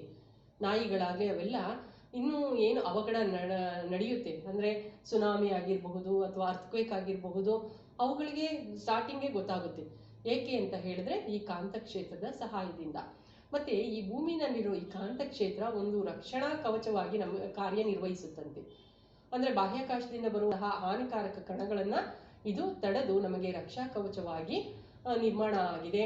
ಎಲ್ಲ ಜೀವ ಸಂಕುಲವನ್ನ ಅದು ರಕ್ಷಿಸೋದಕ್ಕೆ ಸಹಾಯ ಮಾಡಿದೆ ಈ ಭೂಮಿಯಲ್ಲಿರುವ ಕಾಂತ ಕ್ಷೇತ್ರ ಅಂತ ಹೇಳ್ತಾ ಇದ್ದಾರೆ. ಇದು ಎಕ್ಸ್ಟ್ರಾ ನಾಲೆಡ್ಜ್ಗೆ ಹೇಳ್ತಾ ಇರುವುದು. ಹಾಗಾದ್ರೆ ಬನ್ನಿ ನೆಕ್ಸ್ಟು ಏನು ಅಂಶಗಳನ್ನ ಇಲ್ಲಿ ಕೊಟ್ಟಿದ್ದಾರೆ ಅನ್ನೋದನ್ನ ನಾವು ನೋಡೋಣ. ಇಲ್ಲಿ ಎತ್ತುವ ಕಾಂತಗಳು ಅಂತ ಕೊಟ್ಟಿದ್ದಾರೆ, ನೋಡಬಹುದು ನೀವು. ಎತ್ತುವ ಕಾಂತಗಳು ಅಂತ ಹೇಳಿದ್ರೆ ಕ್ರೇನ್ ಗೊತ್ತಿದೆ, ಈಗ ಆಲ್ರೆಡಿ ನಾನು ಹೇಳಿದ್ದೀನಿ. ದೈನಂದಿನ ಜೀವನದಲ್ಲಿ ವಸ್ತುಗಳನ್ನ ಎತ್ತೋದಕ್ಕೆ ವಿದ್ಯುತ್ ಕಾಂತನ ಬಳಸ್ತಾರ ಅಂತ ಹೇಳ್ತಾ ಇದ್ದಾರೆ. ಹೌದು, ಕ್ರೇನ್ಗಳ ಸಹಾಯದಿಂದ ವಿದ್ಯುತ್ ಕಾಂತವನ್ನ ಬಳಸಿ ವಸ್ತುಗಳನ್ನ ಒಂದು ಕಡೆಯಿಂದ ಇನ್ನೊಂದು ಕಡೆಗೆ ಸಾಗಿಸ್ತಾರೆ. ನಾನು ಈಗಾಗಲೇ ಹೇಳಿದ್ದೀನಿ, ಕ್ರೇನ್ ಅಲ್ಲಿ ಒಂದು ಬಟನ್ ಇರುತ್ತೆ, ಒಂದು ಕಬ್ಬಿಣದ ಹುಕ್ಕು ಅಥವಾ ಕಬ್ಬಿಣದ ಒಂದು ದೊಡ್ಡ ರಾಡು, ಈ ತರ ಚಪ್ಪಟೆಯಾದ ರಾಡ್ ಇರುತ್ತೆ. ಇದರ ಇದನ್ನ ಆರ್ಟಿಫಿಷಿಯಲ್ ಮ್ಯಾಗ್ನೆಟ್ ಆಗಿ ಆನ್ ಮಾಡಿದಾಗ, ವಿದ್ಯುತ್ ಆನ್ ಮಾಡಿದಾಗ ಇದು ಆರ್ಟಿಫಿಷಿಯಲ್ ಮ್ಯಾಗ್ನೆಟ್ ಆಗುತ್ತೆ. ವಿದ್ಯುತ್ತನ್ನು ಕಡಿತಗೊಳಿಸಿದ್ರೆ ಮಾಮೂಲಿ ಕಬ್ಬಿಣ ಆಗುತ್ತೆ. ಈ ರೀತಿಯಾಗಿ ವಿದ್ಯುತ್ತನ್ನು ಹರಿಸುವುದರ ಮೂಲಕ ಆರ್ಟಿಫಿಷಿಯಲ್ ಮ್ಯಾಗ್ನೆಟ್ನ ತಯಾರಿಸಿ ಒಂದು ಸ್ಥಳದಿಂದ ಇನ್ನೊಂದು ಸ್ಥಳಕ್ಕೆ ಕಬ್ಬಿಣದ ಗುಟ್ಟಿನಂತಹ ವಸ್ತುಗಳನ್ನು ಒಂದು ಸ್ಥಳದಿಂದ ಇನ್ನೊಂದು ಸ್ಥಳಕ್ಕೆ ಸಾಗಿಸ್ತಾರೆ ಅಂತ ಹೇಳ್ಬಹುದು. ಅದ್ರ ಬಗ್ಗೆ ಇಲ್ಲಿ ಕೊಟ್ಟಿದ್ದಾರೆ. ಎಲ್ಲೆಲ್ಲಿ ಉಪಯೋಗಿಸ್ತಾರೆ ಇದನ್ನ ಅಂತ ಹೇಳ್ತಾ ಇದ್ದಾರೆ. ಲೋಹದ ವಸ್ತುಗಳನ್ನ ಪರಿಣಾಮಕಾರಿಯಾಗಿ ಚಲಿಸೋದಕ್ಕೆ, ಎತ್ತೋದಕ್ಕೆ, ಕಾರ್ಖಾನೆಗಳಲ್ಲಿ, ಗುಜರಿ ಮಾರುಕಟ್ಟೆಗಳಲ್ಲಿ ಈ ವಿದ್ಯುತ್ ಕಾಂತಗಳನ್ನ ವ್ಯಾಪಕವಾಗಿ ಬಳಸ್ತಾರೆ ಅಂತ ಹೇಳ್ತಾ ಇದ್ದಾರೆ. ಅದೇ ತರ ಇಲ್ಲಿ ನಮ್ಗೆ ಈಗಾಗಲೇ ಗೊತ್ತಾಯ್ತು, ತಂತಿಯ ಮೂಲಕ ವಿದ್ಯುತ್ತನ್ನು ಹರಿಸಿದಾಗ ಒಂದು ಕಾಂತ ಕ್ಷೇತ್ರ ಉಂಟಾಗುತ್ತೆ. ಹಾಗಾದ್ರೆ ಕಾಂತದ ಸಹಾಯದಿಂದ ವಿದ್ಯುತ್ತನ್ನು ತಯಾರಿಸಬಹುದಾ? ಹೌದು, ಚಲಿಸುವ ಕಾಂತದಿಂದ ನಾವು ವಿದ್ಯುತ್ತನ್ನು ಕೂಡ ತಯಾರಿಸಬಹುದು ಅಂತ ಇಲ್ಲಿ ನಾವು ತಿಳ್ಕೊಳ್ಬೇಕಾಗುತ್ತೆ. ನೋಡೋಣ, ವಿದ್ಯುತ್ ಪ್ರವಾಹವಿರುವ ತಂತಿಯು ಬಿಸಿಯಾಗುತ್ತದೆಯೇ ಎನ್ನುವಂತಹ ಅಂಶವನ್ನ ಕೊಟ್ಟಿದ್ದಾರೆ. ಅಂದ್ರೆ ಹರಿತಾ ಇರೋ ವಿದ್ಯುತ್ತಲ್ಲಿ ಕಾಂತ ಕ್ಷೇತ್ರ ಉಂಟಾಗುತ್ತೆ, ಆರ್ಟಿಫಿಷಿಯಲ್ ಮ್ಯಾಗ್ನೆಟ್ನ ತಯಾರಿಸಬಹುದು ಅಂತ ಇದುವರೆಗೂ ಕಲ್ತ್ಕೊಂಡು ಬಂದ್ವಿ. ಈಗ ಉಷ್ಣ ಉಂಟಾಗುತ್ತಾ ಅಂತ ಹೇಳ್ತಾ ಇರೋದು. ಅಂದ್ರೆ ಮೊದಲನೇ ಪಾಠದ ಹೆಸರೇ ಹೇಳ್ತಾ ಇದೆ ವಿದ್ಯುತ್ ಪ್ರವಾಹ, ವಿದ್ಯುತ್ ಅಂತ ಹೇಳ್ಬಿಟ್ಟು ವಿದ್ಯುತ್ ಶಕ್ತಿ ಅಂತ ಹೇಳಿ ಅಲ್ಲಿ ಕಾಂತದ ಪರಿಣಾಮ, ಉಷ್ಣದ ಪರಿಣಾಮ ಅಂತ ಸ್ಟಾರ್ಟಿಂಗ್ ಹೆಸರೇ ಹೇಳ್ತಾ ಇದೆ. ಇದುವರೆಗೂ ಕಾಂತದ ಪರಿಣಾಮದ ಬಗ್ಗೆ ತಿಳ್ಕೊಂಡ್ವಿ. ಈಗ ಉಷ್ಣದ ಪರಿಣಾಮವನ್ನ ತಿಳ್ಕೊಳ್ಳೋಣ. ಇಲ್ಲಿ ಏನ್ ಕೊಟ್ಟಿದ್ದಾರೆ ಅಂತ ಹೇಳಿದ್ರೆ, ಇಲ್ಲೂ ಕೂಡ ಒಂದು ಸರ್ಕ್ಯೂಟ್ ಕನೆಕ್ಷನ್ ನ ಕೊಟ್ಟಿದ್ದಾರೆ. ಈ ಸರ್ಕ್ಯೂಟ್ ಕನೆಕ್ಷನ್ ಅಲ್ಲಿ ನೈಕ್ರೋಮ್ ತಂತಿಯನ್ನ ಬಳಸಿದ್ದಾರೆ. ನೋಡಿ, ಇಲ್ಲಿ ನೈಕ್ರೋಮ್ ತಂತಿ. ಯಾಕೆ ನೈಕ್ರೋಮ್ ತಂತಿಯನ್ನೇ ಬಳಸಿದ್ದಾರೆ ಅಂತ ಹೇಳಿದ್ರೆ, ನೈಕ್ರೋಮ್ ತಂತಿ ಹೆಚ್ಚಿನ ರೋಧವನ್ನ ಒಡ್ಡುತ್ತೆ. ಅಂದ್ರೆ ರೋಧ ಅಂದ್ರೆ ವಿದ್ಯುತ್ ಹರಿತಾ ಇರುತ್ತಲ್ಲ, ಅಡೆತಡೆ ಉಂಟು ಮಾಡೋದು. ವಿದ್ಯುತ್ ಹರಿಯುವಿಕೆಗೆ ವಿರೋಧ ಉಂಟು ಮಾಡೋದನ್ನ ರೋಧ ಅಂತ ಹೇಳ್ತಾರೆ. ತುಂಬಾ ವಿದ್ಯುತ್ತನ್ನ ತನ್ನ ಮೂಲಕ ಹರಿಯೋದಕ್ಕೆ ಬಿಡಲ್ಲ, ಅಡೆತಡೆ ಉಂಟು ಮಾಡುತ್ತೆ, ಅದನ್ನ ರೋಧ ಅಂತ ಹೇಳ್ತಾರೆ. ಈ ರೋಧ ನೋಡಿ, ಎಕ್ಸ್ಪೆರಿಮೆಂಟ್ ಅಲ್ಲಿ ಹೇಗೆ ವಿದ್ಯುತ್ ಮಂಡಲವನ್ನ ರಚನೆ ಮಾಡಿದ್ದಾರೆ ಅಂತ ನೀವು ನೋಡಬಹುದು. ವಿದ್ಯುತ್ ಮಂಡಲ ರಚನೆ ಮಾಡಿದ್ಮೇಲೆ ಇಲ್ಲಿ ನೈಕ್ರೋಮ್ ತಂತಿಯನ್ನ ಅಳವಡಿಸಿದ್ದಾರೆ. ಯಾಕೆ ನೈಕ್ರೋಮ್ ತಂತಿಯನ್ನೇ ಅಳವಡಿಸಿದರೆ? ಇದು ಹೆಚ್ಚಿನ ರೋಧವನ್ನ ಹೊಂದಿದೆ. ರೋಧ ಅಂದ್ರೆ ಈಗಾಗಲೇ ಗೊತ್ತಾಯ್ತು, ವಿದ್ಯುತ್ ಹರಿಯುವಿಕೆಗೆ ಅಡೆತಡೆ ಉಂಟು ಮಾಡೋದು. ಈಗ ಫಾರ್ ಎಕ್ಸಾಂಪಲ್, ಒಂದು ರೋಡಲ್ಲಿ ಸ್ಪೀಡ್ ಆಗಿ ವಾಹನ ಹೋಗ್ತಾ ಇದೆ. ವಾಹನದ ಸ್ಪೀಡನ್ನ ಕಂಟ್ರೋಲ್ ಮಾಡೋದಕ್ಕೆ ಏನ್ ಹಾಕಿರ್ತಾರೆ? ಹಂಪ್ಸ್ಗಳನ್ನ ಹಾಕಿರ್ತಾರೆ, ನೋಡಿರ್ಬೋದು. ಆ ಹಂಪ್ ತರನೇ ಈ ರೋಧ ಅಂದ್ರೆ ವಿದ್ಯುತ್ ಹರಿಯುವಿಕೆಗೆ ಅಡೆತಡೆ ಉಂಟು ಮಾಡುವುದು, ಅದನ್ನ ಸ್ಲೋ ಮಾಡುದು, ಅದರ ಸ್ಪೀಡನ್ನ ಕಡಿಮೆ ಮಾಡುವುದು ಅಂತ ಹೇಳಿ. ಹಾಗಾದ್ರೆ ಇಲ್ಲಿ ನೈಕ್ರೋಮ್ ತಂತಿ ಏನಾಯ್ತು? ಈಗ ಸ್ವಿಚ್ ಆಫ್ ಆಗಿದೆ. ಇಲ್ಲಿ ನೋಡಬಹುದು, ಕನೆಕ್ಷನ್ ಪೂರ್ತಿ ಆಗಿಲ್ಲ. ಕನೆಕ್ಷನ್ ನ ಪೂರ್ತಿ ಮಾಡಿದಾಗ ನೋಡೋಣ ಏನಾಗುತ್ತೆ ಅಂತ ಹೇಳಿ. ಕನೆಕ್ಷನ್ ಇಲ್ಲಿ ಚಿತ್ರ ಕೊಟ್ಟಿಲ್ಲ. ಕನೆಕ್ಷನ್ ನ ಪೂರ್ತಿ ಮಾಡಿದಾಗ ಏನಾಗುತ್ತೆ? ನೈಕ್ರೋಮ್ ತಂತಿಯಲ್ಲಿ ಹೆಚ್ಚಿನ ರೋಧ ಇರೋದ್ರಿಂದ ವಿದ್ಯುತ್ ಹರಿಯೋದಕ್ಕೆ ಬಿಡಲ್ಲ, ಇಲ್ಲೇ ವಿದ್ಯುತ್ ಸ್ಟ್ರಕ್ ಆಗುತ್ತೆ. ಆಗ ಏನಾಗುತ್ತೆ? ಅದು ಹೀಟ್ ಆಗಿ ಬದಲಾಗುತ್ತೆ, ಉಷ್ಣವಾಗಿ ಬದಲಾಗುತ್ತೆ. ಹಾಗಾದ್ರೆ ಈ ರೋಧ ಹೆಚ್ಚು ರೋಧ ಇರೋದ್ರಿಂದ ಆ ರೋಧ ವಿದ್ಯುತ್ತನ್ನ ಏನ್ ಮಾಡ್ತು? ಇಲ್ಲಿ ಉಷ್ಣವಾಗಿ ಬದಲಾಗಿ ಮಾಡ್ತು. ಹಾಗಾದ್ರೆ ವಿದ್ಯುತ್ ಶಕ್ತಿಯಿಂದ ಏನನ್ನ ಮಾಡಬಹುದು? ಉಷ್ಣವನ್ನ ಮಾಡಬಹುದು. ಇದನ್ನೇ ಉಷ್ಣದ ಪರಿಣಾಮ ಅಂತ ಹೇಳ್ತಾವ್ರೆ. ವಿದ್ಯುತ್ ಶಕ್ತಿಯಿಂದ ಉಷ್ಣವನ್ನ ನಾವು ಪಡ್ಕೊಳ್ಬಹುದು ಅಂತ. ಹಾಗಾದ್ರೆ ಈ ಪಡ್ಕೊಂಡಿರುವಂತಹ ಉಷ್ಣವನ್ನ ನಾವು ಎಲ್ಲೆಲ್ಲಿ ಬಳಸ್ತೀವಿ ಅನ್ನೋದನ್ನ ಕೊಟ್ಟಿದ್ದಾರೆ. ನೋಡಿ, ಇಲ್ಲಿ ರೂಮ್ ಹೀಟರ್ ಕೊಟ್ಟಿದ್ದಾರೆ, ಒಂದು ಕಾಯಿಲ್ ಅನ್ನು ಕೊಟ್ಟಿದ್ದಾರೆ, ಕೆಟಲ್ ಕೊಟ್ಟಿದ್ದಾರೆ, ಸೊ ಹೇರ್ ಡ್ರೈಯರ್ ಕೊಟ್ಟಿದ್ದಾರೆ, ಮತ್ತೆ ನೀರು ಕಾಯಿಸುವಂತಹ ಸುರುಳಿ ಆಕಾರದ ಒಂದು ಕಂಬಿ ಗೊತ್ತಿದೆ, ಇದು ನಿಮಗೆ ನೋಡಿರ್ತೀರ ಮನೆಗಳಲ್ಲಿ. ಇನ್ನು ಐರನ್ ಬಾಕ್ಸು, ಇವುಗಳೆಲ್ಲ ಏನು ಉಷ್ಣದ ಪರಿಣಾಮದ ಸಹಾಯದಿಂದ ವರ್ಕ್ ಮಾಡುವಂತಹ ಒಂದು ಸಾಧನಗಳು. ಅಂದ್ರೆ ನೀವು ಕೊಡ್ತಾ ಇರೋದು ಇದಕ್ಕೆ ವಿದ್ಯುತ್ ಶಕ್ತಿ ಏನಾಗಿ ಬದಲಾಗ್ತಾ ಇದೆ? ಉಷ್ಣವಾಗಿ ಬದಲಾಗ್ತಾ ಇದೆ. ಅಂದ್ರೆ ಹರಿತಾ ಇತ್ತಲ್ಲ, ಇಲ್ಲಿ ಯೂಸ್ ಮಾಡಿದಾರಲ್ಲ ತಂತಿಗಳು, ಹೆಚ್ಚು ರೋಧವಿರುವ ತಂತಿಗಳನ್ನು ಯೂಸ್ ಮಾಡಿದರೆ, ಹೆಚ್ಚು ರೋಧ ಇರೋದು ಅಂದರೆ ಇಲ್ಲಿ ನೈಕ್ರೋಮ್, ಅದರಿಂದ ಅಲ್ಲಿ ನೈಕ್ರೋಮನ್ನು ಒಂದು ಪ್ರಯೋಗದಲ್ಲಿ ಬಳಸಿದರೆ, ಹೆಚ್ಚು ರೋಧ ಇರೋ ಬೇರೆ ಬೇರೆನೂ ಇರುತ್ತೆ ತಂತಿಗಳು, ಹೆಚ್ಚು ರೋಧ ಇರುವ ತಂತಿಗಳನ್ನು ಬಳಸಿ ಅಲ್ಲಿಗೆ ವಿದ್ಯುತ್ ಹರಿಸಿದಾಗ ಆ ರೋಧ ಉಷ್ಣವಾಗಿ ಬದಲಾವಣೆ ಮಾಡುತ್ತೆ ಹರಿತಾ ಇರೋ ಕರೆಂಟ್ನ. ಈ ರೀತಿಯಾಗಿ ವಿದ್ಯುತ್ ಶಕ್ತಿಯಿಂದ ಉಷ್ಣ ಶಕ್ತಿಯನ್ನು ನಾವು ಪಡ್ಕೊಳ್ಬಹುದು. ಅನೇಕ ಕಾರ್ಯಗಳಿಗೆ ಈ ಉಪಕರಣಗಳನ್ನು ನಾವು ಬಳಸಬಹುದು ಅಂತ ಇಲ್ಲಿ ಕೊಟ್ಟಿದ್ದಾರೆ. ಇಲ್ಲಿ ವಿಜ್ಞಾನಿಯಂತೆ ಯೋಚಿಸಿ ಅಂತ ಹೇಳಿದ್ರೆ, ಒಂದು ಬ್ಯಾಟ್ರಿ ತಗೊಳ್ಳೋ ಬದಲು 2 ಬ್ಯಾಟ್ರಿ ತಗೊಳ್ಳಿ, ಆ ರೀತಿ ಕೋಶವನ್ನು ಬದಲಾಯಿಸಿ. ಈ ರೀತಿಯಾಗಿ ನೀವು ತಂತಿ ಸಣ್ಣ ತಗೊಳ್ಳೋ ಬದಲು ದಪ್ಪ ತಂತಿ ತಗೊಳ್ಳಿ, ಚಿಕ್ಕದಿರೋ ತಂತಿ ಉದ್ದ ತಂತಿ ತಗೊಳ್ಳಿ. ಈ ರೀತಿಯಾಗಿ ಅನೇಕ ಪ್ರಯೋಗಗಳನ್ನು ಮಾಡ್ತಾ ನಿಮ್ಮ ಪ್ರಯೋಗದ ವೀಕ್ಷಣೆಯನ್ನ ಬರ್ಕೊಡಿ, ಅಬ್ಸರ್ವೇಷನ್ ಅಂತ ಹೇಳ್ತಾ ಇದ್ದಾರೆ. ಇಲ್ಲಿ ಹೇಳ್ತಾ ಇದ್ದಾರೆ, ಓಹೋ, ವಿದ್ಯುತ್ ಕೋಶವನ್ನು ಬಳಸಿ ಟಾರ್ಚ್ ಬಲ್ಬ್ ಬೆಳಗಿಸುವ ಚಟುವಟಿಕೆಯನ್ನು ಮಾಡುವಾಗ ಆ ದೀಪವು ಏಕೆ ಒಮ್ಮೆ ಬಿಸಿಯಾಗುತ್ತೆ ಅಂತ ನನಗೀಗ ಅರ್ಥ ಆಯಿತು ಅಂತ ಹೇಳ್ತಾವ್ರೆ. ಅಂದರೆ ಸ್ವಿಚ್ ಆನ್ ಮಾಡಿದಾಗ ಬಲ್ಬು ಬೆಳಗುತ್ತಲ್ಲ, ಅಂದರೆ ಹೆಚ್ಚು ಉಷ್ಣ ಹೋಗ್ಬಿಟ್ಟು ಆ ಉಷ್ಣವೇ ಬೆಳಕಿನ ರೂಪದಲ್ಲಿ ಬಲ್ಬಲ್ಲಿ ಬರೋದು ಅಂತ ಹೇಳ್ತಾ ಇದ್ದಾರೆ. ನೆಕ್ಸ್ಟ್ ನೋಡೋಣ. ಇಲ್ಲಿ ಇನ್ನೂ ಒಂದು ಅಂಶವನ್ನ ಹೇಳಿದರೆ ಏನು ಅಂತ ಅಂದ್ರೆ, ವಿದ್ಯುತ್ತನ್ನು ಹರಿಸಿ ಉಷ್ಣವನ್ನ ಉತ್ಪಾದನೆ ಮಾಡ್ತಾ ಇದ್ದೀವಿ ನಾವು, ಅದನ್ನ ವಿದ್ಯುತ್ ಪ್ರವಾಹದ ಉಷ್ಣೋತ್ಪಾದನಾ ಪರಿಣಾಮ ಅಂತ ಕೂಡ ಕರೀತಾರೆ ಅಂತ ಹೇಳ್ತಾ ಇದ್ದಾರೆ. ಇನ್ನು ನೆಕ್ಸ್ಟ್ ಬಂದ್ರೆ, ಮನೆಯಲ್ಲಿ ಸ್ವಿಚ್ ಬೋರ್ಡ್ ಇರುತ್ತಲ್ಲ, ಆ ಸ್ವಿಚ್ ಬೋರ್ಡ್ಗಳಲ್ಲಿ ಅನಗತ್ಯ ಶಾಖ ಉತ್ಪತ್ತಿ ಆಗೋದನ್ನ ತಡೆಗಟ್ಟಬೇಕು ಅಂದ್ರೆ ಅಲ್ಲಲ್ಲಿಗೆ ಸೂಕ್ತವಾದ ತಂತಿಗಳನ್ನು ನಾವು ಸಾಕೆಟ್ಗಳನ್ನ ಪ್ಲಗ್ಗಳನ್ನ ಅಳವಡಿಸೋದು ಬಹಳ ಮುಖ್ಯ ಆಗಿರುತ್ತೆ ಅಂತ ಹೇಳ್ತಾ ಇದ್ದಾರೆ. ದೈನಂದಿನ ಜೀವನದಲ್ಲೂ ಅಷ್ಟೇ ನಮಗೆ ವಿದ್ಯುತ್ ಪ್ರವಾಹದ ಉಷ್ಣೋತ್ಪಾದನಾ ಪರಿಣಾಮ ತುಂಬಾ ಸಹಾಯ ಮಾಡುತ್ತೆ. ಅನೇಕ ಉಪಕರಣಗಳನ್ನ ಬಳಸಿ ಈ ತರ ಗ್ಯಾಡ್ಜೆಟ್ಸ್ ಇದೆಯಲ್ಲ, ಈ ತರದ ಗ್ಯಾಡ್ಜೆಟ್ಸ್ ಅನ್ನ ಉಪಯೋಗಿಸ್ಕೊಂಡು ವಿದ್ಯುತ್ತಿನಿಂದ ಉಷ್ಣವನ್ನ ಪರಿವರ್ತನೆ ಮಾಡಿ ನಾವು ಎಲ್ಲ ಕಡೆನೂ ಯೂಸ್ ಮಾಡ್ಕೊಳ್ಬಹುದು ಅಂತ ಹೇಳ್ತಾ ಇದ್ದಾರೆ. ಆದ್ರೆ ಇಲ್ಲಿ ಕೆಲವೊಂದು ಡ್ರಾಬ್ಯಾಕ್ಸ್ ಇದೆ ಅಂತ ಕೂಡ ಹೇಳ್ತಾ ಇದ್ದಾರೆ. ಇಲ್ಲಿ ಅಂತ ಡ್ರಾಬ್ಯಾಕ್ಸ್ ಏನು ಅಂತ ಹೇಳಿದ್ರೆ, ಈ ವಿದ್ಯುತ್ ಪ್ರವಾಹದ ಉಷ್ಣೋತ್ಪಾದನಾ ಪರಿಣಾಮದಲ್ಲಿ ಶಕ್ತಿ ನಷ್ಟ ಆಗುತ್ತೆ. ಅಂದ್ರೆ ಹೆಚ್ಚಿನ ವಿದ್ಯುತ್ ಪ್ರಸರಣ ಸಮಯದಲ್ಲಿ ತಂತಿಗಳಲ್ಲಿ ಹೆಚ್ಚಿನ ಶಕ್ತಿಯ ನಷ್ಟ ಆಗುತ್ತೆ. ನಂತರ ಬಂದ್ರೆ, ಉಪಕರಣಗಳು ಅತಿಯಾಗಿ ಬಿಸಿ ಆಗೋದ್ರಿಂದ ಪ್ಲಗ್ಗಳಾಗಿರ್ಬೋದು, ಸಾಕೆಟ್ಗಳಾಗಿರ್ಬೋದು, ಅವುಗಳಿಗೆಲ್ಲ ಹಾನಿ ಆಗುತ್ತೆ. ಪ್ಲಾಸ್ಟಿಕ್ ಭಾಗಗಳೆಲ್ಲ ಕರ್ಗೋಗ್ಬೋದು. ಕೆಲವೊಮ್ಮೆ ಹೆಚ್ಚು ಉಷ್ಣ ಉತ್ಪತ್ತಿ ಆಗ್ಬಿಟ್ರೆ ಬೆಂಕಿ ಅವಘಡ ಆಗುತ್ತೆ. ಈ ರೀತಿಯಾದ ಘಟನೆಯನ್ನ ಕಡಿಮೆ ಮಾಡಬೇಕು ಅಂದ್ರೆ ಸುರಕ್ಷತಾ ಸಾಧನಗಳನ್ನು ನಾವು ಬಳಸಬೇಕಾಗುತ್ತೆ. ಈ ರೀತಿಯ ಸಮಸ್ಯೆಗಳನ್ನು ಒಡ್ಡುತ್ತೆ ಅಂತ ಗೊತ್ತಿದ್ರೂ ನಾವು ಬಳಸ್ತಾ ಇದ್ದೀವಿ. ಯಾಕೆ ಬಳಸ್ತಾ ಇದ್ದೀವಿ ಅಂದ್ರೆ ಸುರಕ್ಷತಾ ಸಾಧನಗಳನ್ನು ಅದರಲ್ಲಿ ಅಳವಡಿಸಿ ಬಳಸ್ತಾ ಇದ್ದೀವಿ. ನೆಕ್ಸ್ಟ್ ಬಂದ್ರೆ, ನಮಗೆ ಈಗ ಮನೆಯಲ್ಲಿ ಅಲ್ಲದೆ ಇನ್ನೆಲ್ಲೆಲ್ಲಿ ನಾವು ಈ ವಿದ್ಯುತ್ ಪ್ರವಾಹದ ಉಷ್ಣೋತ್ಪಾದನಾ ಪರಿಣಾಮಗಳನ್ನು ನಾವು ನೋಡಬಹುದು ಅಂತ ಇಲ್ಲಿ ಕೊಟ್ಟಿದ್ದಾರೆ. ಮನೆಗಳಲ್ಲಿ, ಗೃಹ ಮಂಡಲದಲ್ಲಿ ಅಷ್ಟೇ ಅಲ್ಲ, ಈ ವಿದ್ಯುತ್ ಪ್ರವಾಹದ ಉಷ್ಣೋತ್ಪಾದನಾ ಪರಿಣಾಮ ಕೈಗಾರಿಕೆಗಳಲ್ಲೂ ಉಪಯುಕ್ತತೆ ಪಡೆದಿದೆ. ಅಂದ್ರೆ ಉಕ್ಕು ತಯಾರಿಸುವ ಘಟಕದಲ್ಲಿ ಇದನ್ನ ಯೂಸ್ ಮಾಡ್ತಾರೆ. ಉಕ್ಕು ತಯಾರಿಸುವ ಘಟಕದಲ್ಲಿ ಹೆಚ್ಚು ಶಾಖದ ಅಗತ್ಯತೆ ಇದೆ. ಅಲ್ಲಿ ನಾವು ಹೆಚ್ಚು ಶಾಖ ಪಡೆಯೋದಕ್ಕೆ ಈ ಒಂದು ಅನ್ವಯವನ್ನ ನಾವು ಉಪಯೋಗಿಸ್ಕೊಳ್ತೇವೆ. ಮತ್ತೆ ಅಧಿಕ ತಾಪದ ಕುಲುಮೆಗಳಲ್ಲೂ ಕೂಡ ಇದನ್ನ ಬಳಸ್ತೀವಿ ಅಂತ ಹೇಳ್ತಾ ಇದ್ದಾರೆ. ಅಂದ್ರೆ ಉಕ್ಕನ್ನ ಕರಗಿಸೋದಕ್ಕೆ ಹೆಚ್ಚು ತಾಪ ಬೇಕು. ಆ ಹೆಚ್ಚು ತಾಪ ಬೇಕು ಅಂದ್ರೆ ಈ ವಿದ್ಯುತ್ ಪ್ರವಾಹದ ಉಷ್ಣೋತ್ಪಾದನಾ ಪರಿಣಾಮ ಹೆಲ್ಪ್ ಆಗುತ್ತೆ ಅಂತ. ಅಂದ್ರೆ ವಿದ್ಯುತ್ತನ್ನ ಹರಿಸಿ ಅಲ್ಲಿ ಉಷ್ಣವನ್ನ ಕನ್ವರ್ಟ್ ಮಾಡುವಂಥದ್ದು. ನಾವು ಬರೀ ಸೌದೆ ಅದು ಇದು ಇಟ್ಕೊಂಡು ಅಷ್ಟು ಉಷ್ಣತೆಯನ್ನು ಪಡ್ಕೊಳ್ಳೋಕ್ಕಾಗಲ್ಲ. ವಿದ್ಯುತ್ತನ್ನು ಹರಿಸಿ ಈ ರೀತಿ ಉಷ್ಣವನ್ನ ಪಡ್ಕೊಂಡು ಉಕ್ಕನ್ನ ಕರಗಿಸೋದಕ್ಕೆ ಮಾಡಬಹುದು. ಈ ರೀತಿಯಾಗಿ ಕೈಗಾರಿಕೆಗಳಲ್ಲೂ ಈ ಉಪಯೋಗ ನಾವು ಪಡ್ಕೊಳ್ಬಹುದು ಅಂತ ಹೇಳ್ತಾ ಇದ್ದಾರೆ. ಇನ್ನು ನೆಕ್ಸ್ಟ್ ಬಂದ್ರೆ, ವಿದ್ಯುತ್ ಕೋಶ ಮತ್ತು ಬ್ಯಾಟರಿಗಳ ಬಗ್ಗೆ ಹೇಳಿದ್ದಾರೆ. ಏನೆಲ್ಲ ಅಂಶಗಳನ್ನ ವಿದ್ಯುತ್ ಕೋಶ ಹಾಗೂ ಬ್ಯಾಟರಿಗಳ ಬಗ್ಗೆ ಹೇಳಿದ್ದಾರೆ ಅನ್ನೋದನ್ನ ನಾವೀಗ ತಿಳ್ಕೊಳ್ಳೋಣ ಬನ್ನಿ. ನಮ್ಗೀಗಾಗಲೇ ಗೊತ್ತಿದೆ, ವಿದ್ಯುತ್ ಕೋಶ ಅಂದ್ರೆ ಸೆಲ್ಲು. ಇಲ್ಲಿ ಏನ್ ಹೇಳ್ತಾ ಇದ್ದಾರೆ ಅಂತ ಹೇಳಿದ್ರೆ, ವಿದ್ಯುತ್ ಕೋಶ ಸೆಲ್ಲನ್ನ ಮತ್ತೆ ಬ್ಯಾಟರಿಗಳನ್ನ ಒಂದು ಕಡೆಯಿಂದ ಇನ್ನೊಂದು ಕಡೆಗೆ ಸುಲಭವಾಗಿ ಸಾಗಿಸಬಹುದು ಮತ್ತು ಅದು ಅನೇಕ ಆಕರ್ಷಣೀಯವಾಗಿ ಕೂಡ ಇರುತ್ತೆ.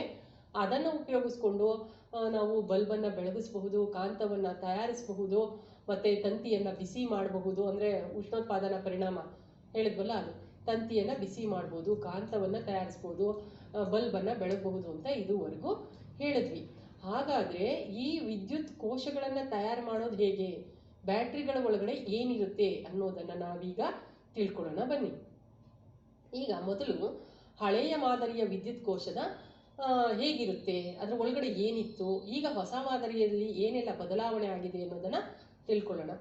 ಈಗ ನಾವು ನೋಡ್ತಾ ಇರುವಂಥದ್ದು ವೋಲ್ಟಾಯಿಕ್ ಕೋಶದ ಸರಳ ಮಾದರಿ. ಈ ವೋಲ್ಟಾಯಿಕ್ ಕೋಶ ಅನ್ನುವಂಥದ್ದು ಈ ಥರದ ಸೆಲ್ಲು ನಾವು ಉಪಯೋಗಿಸ್ತಾ ಇದ್ದಿದ್ದು ಬಹಳ ಹಿಂದಿನ ಕಾಲದಲ್ಲಿ.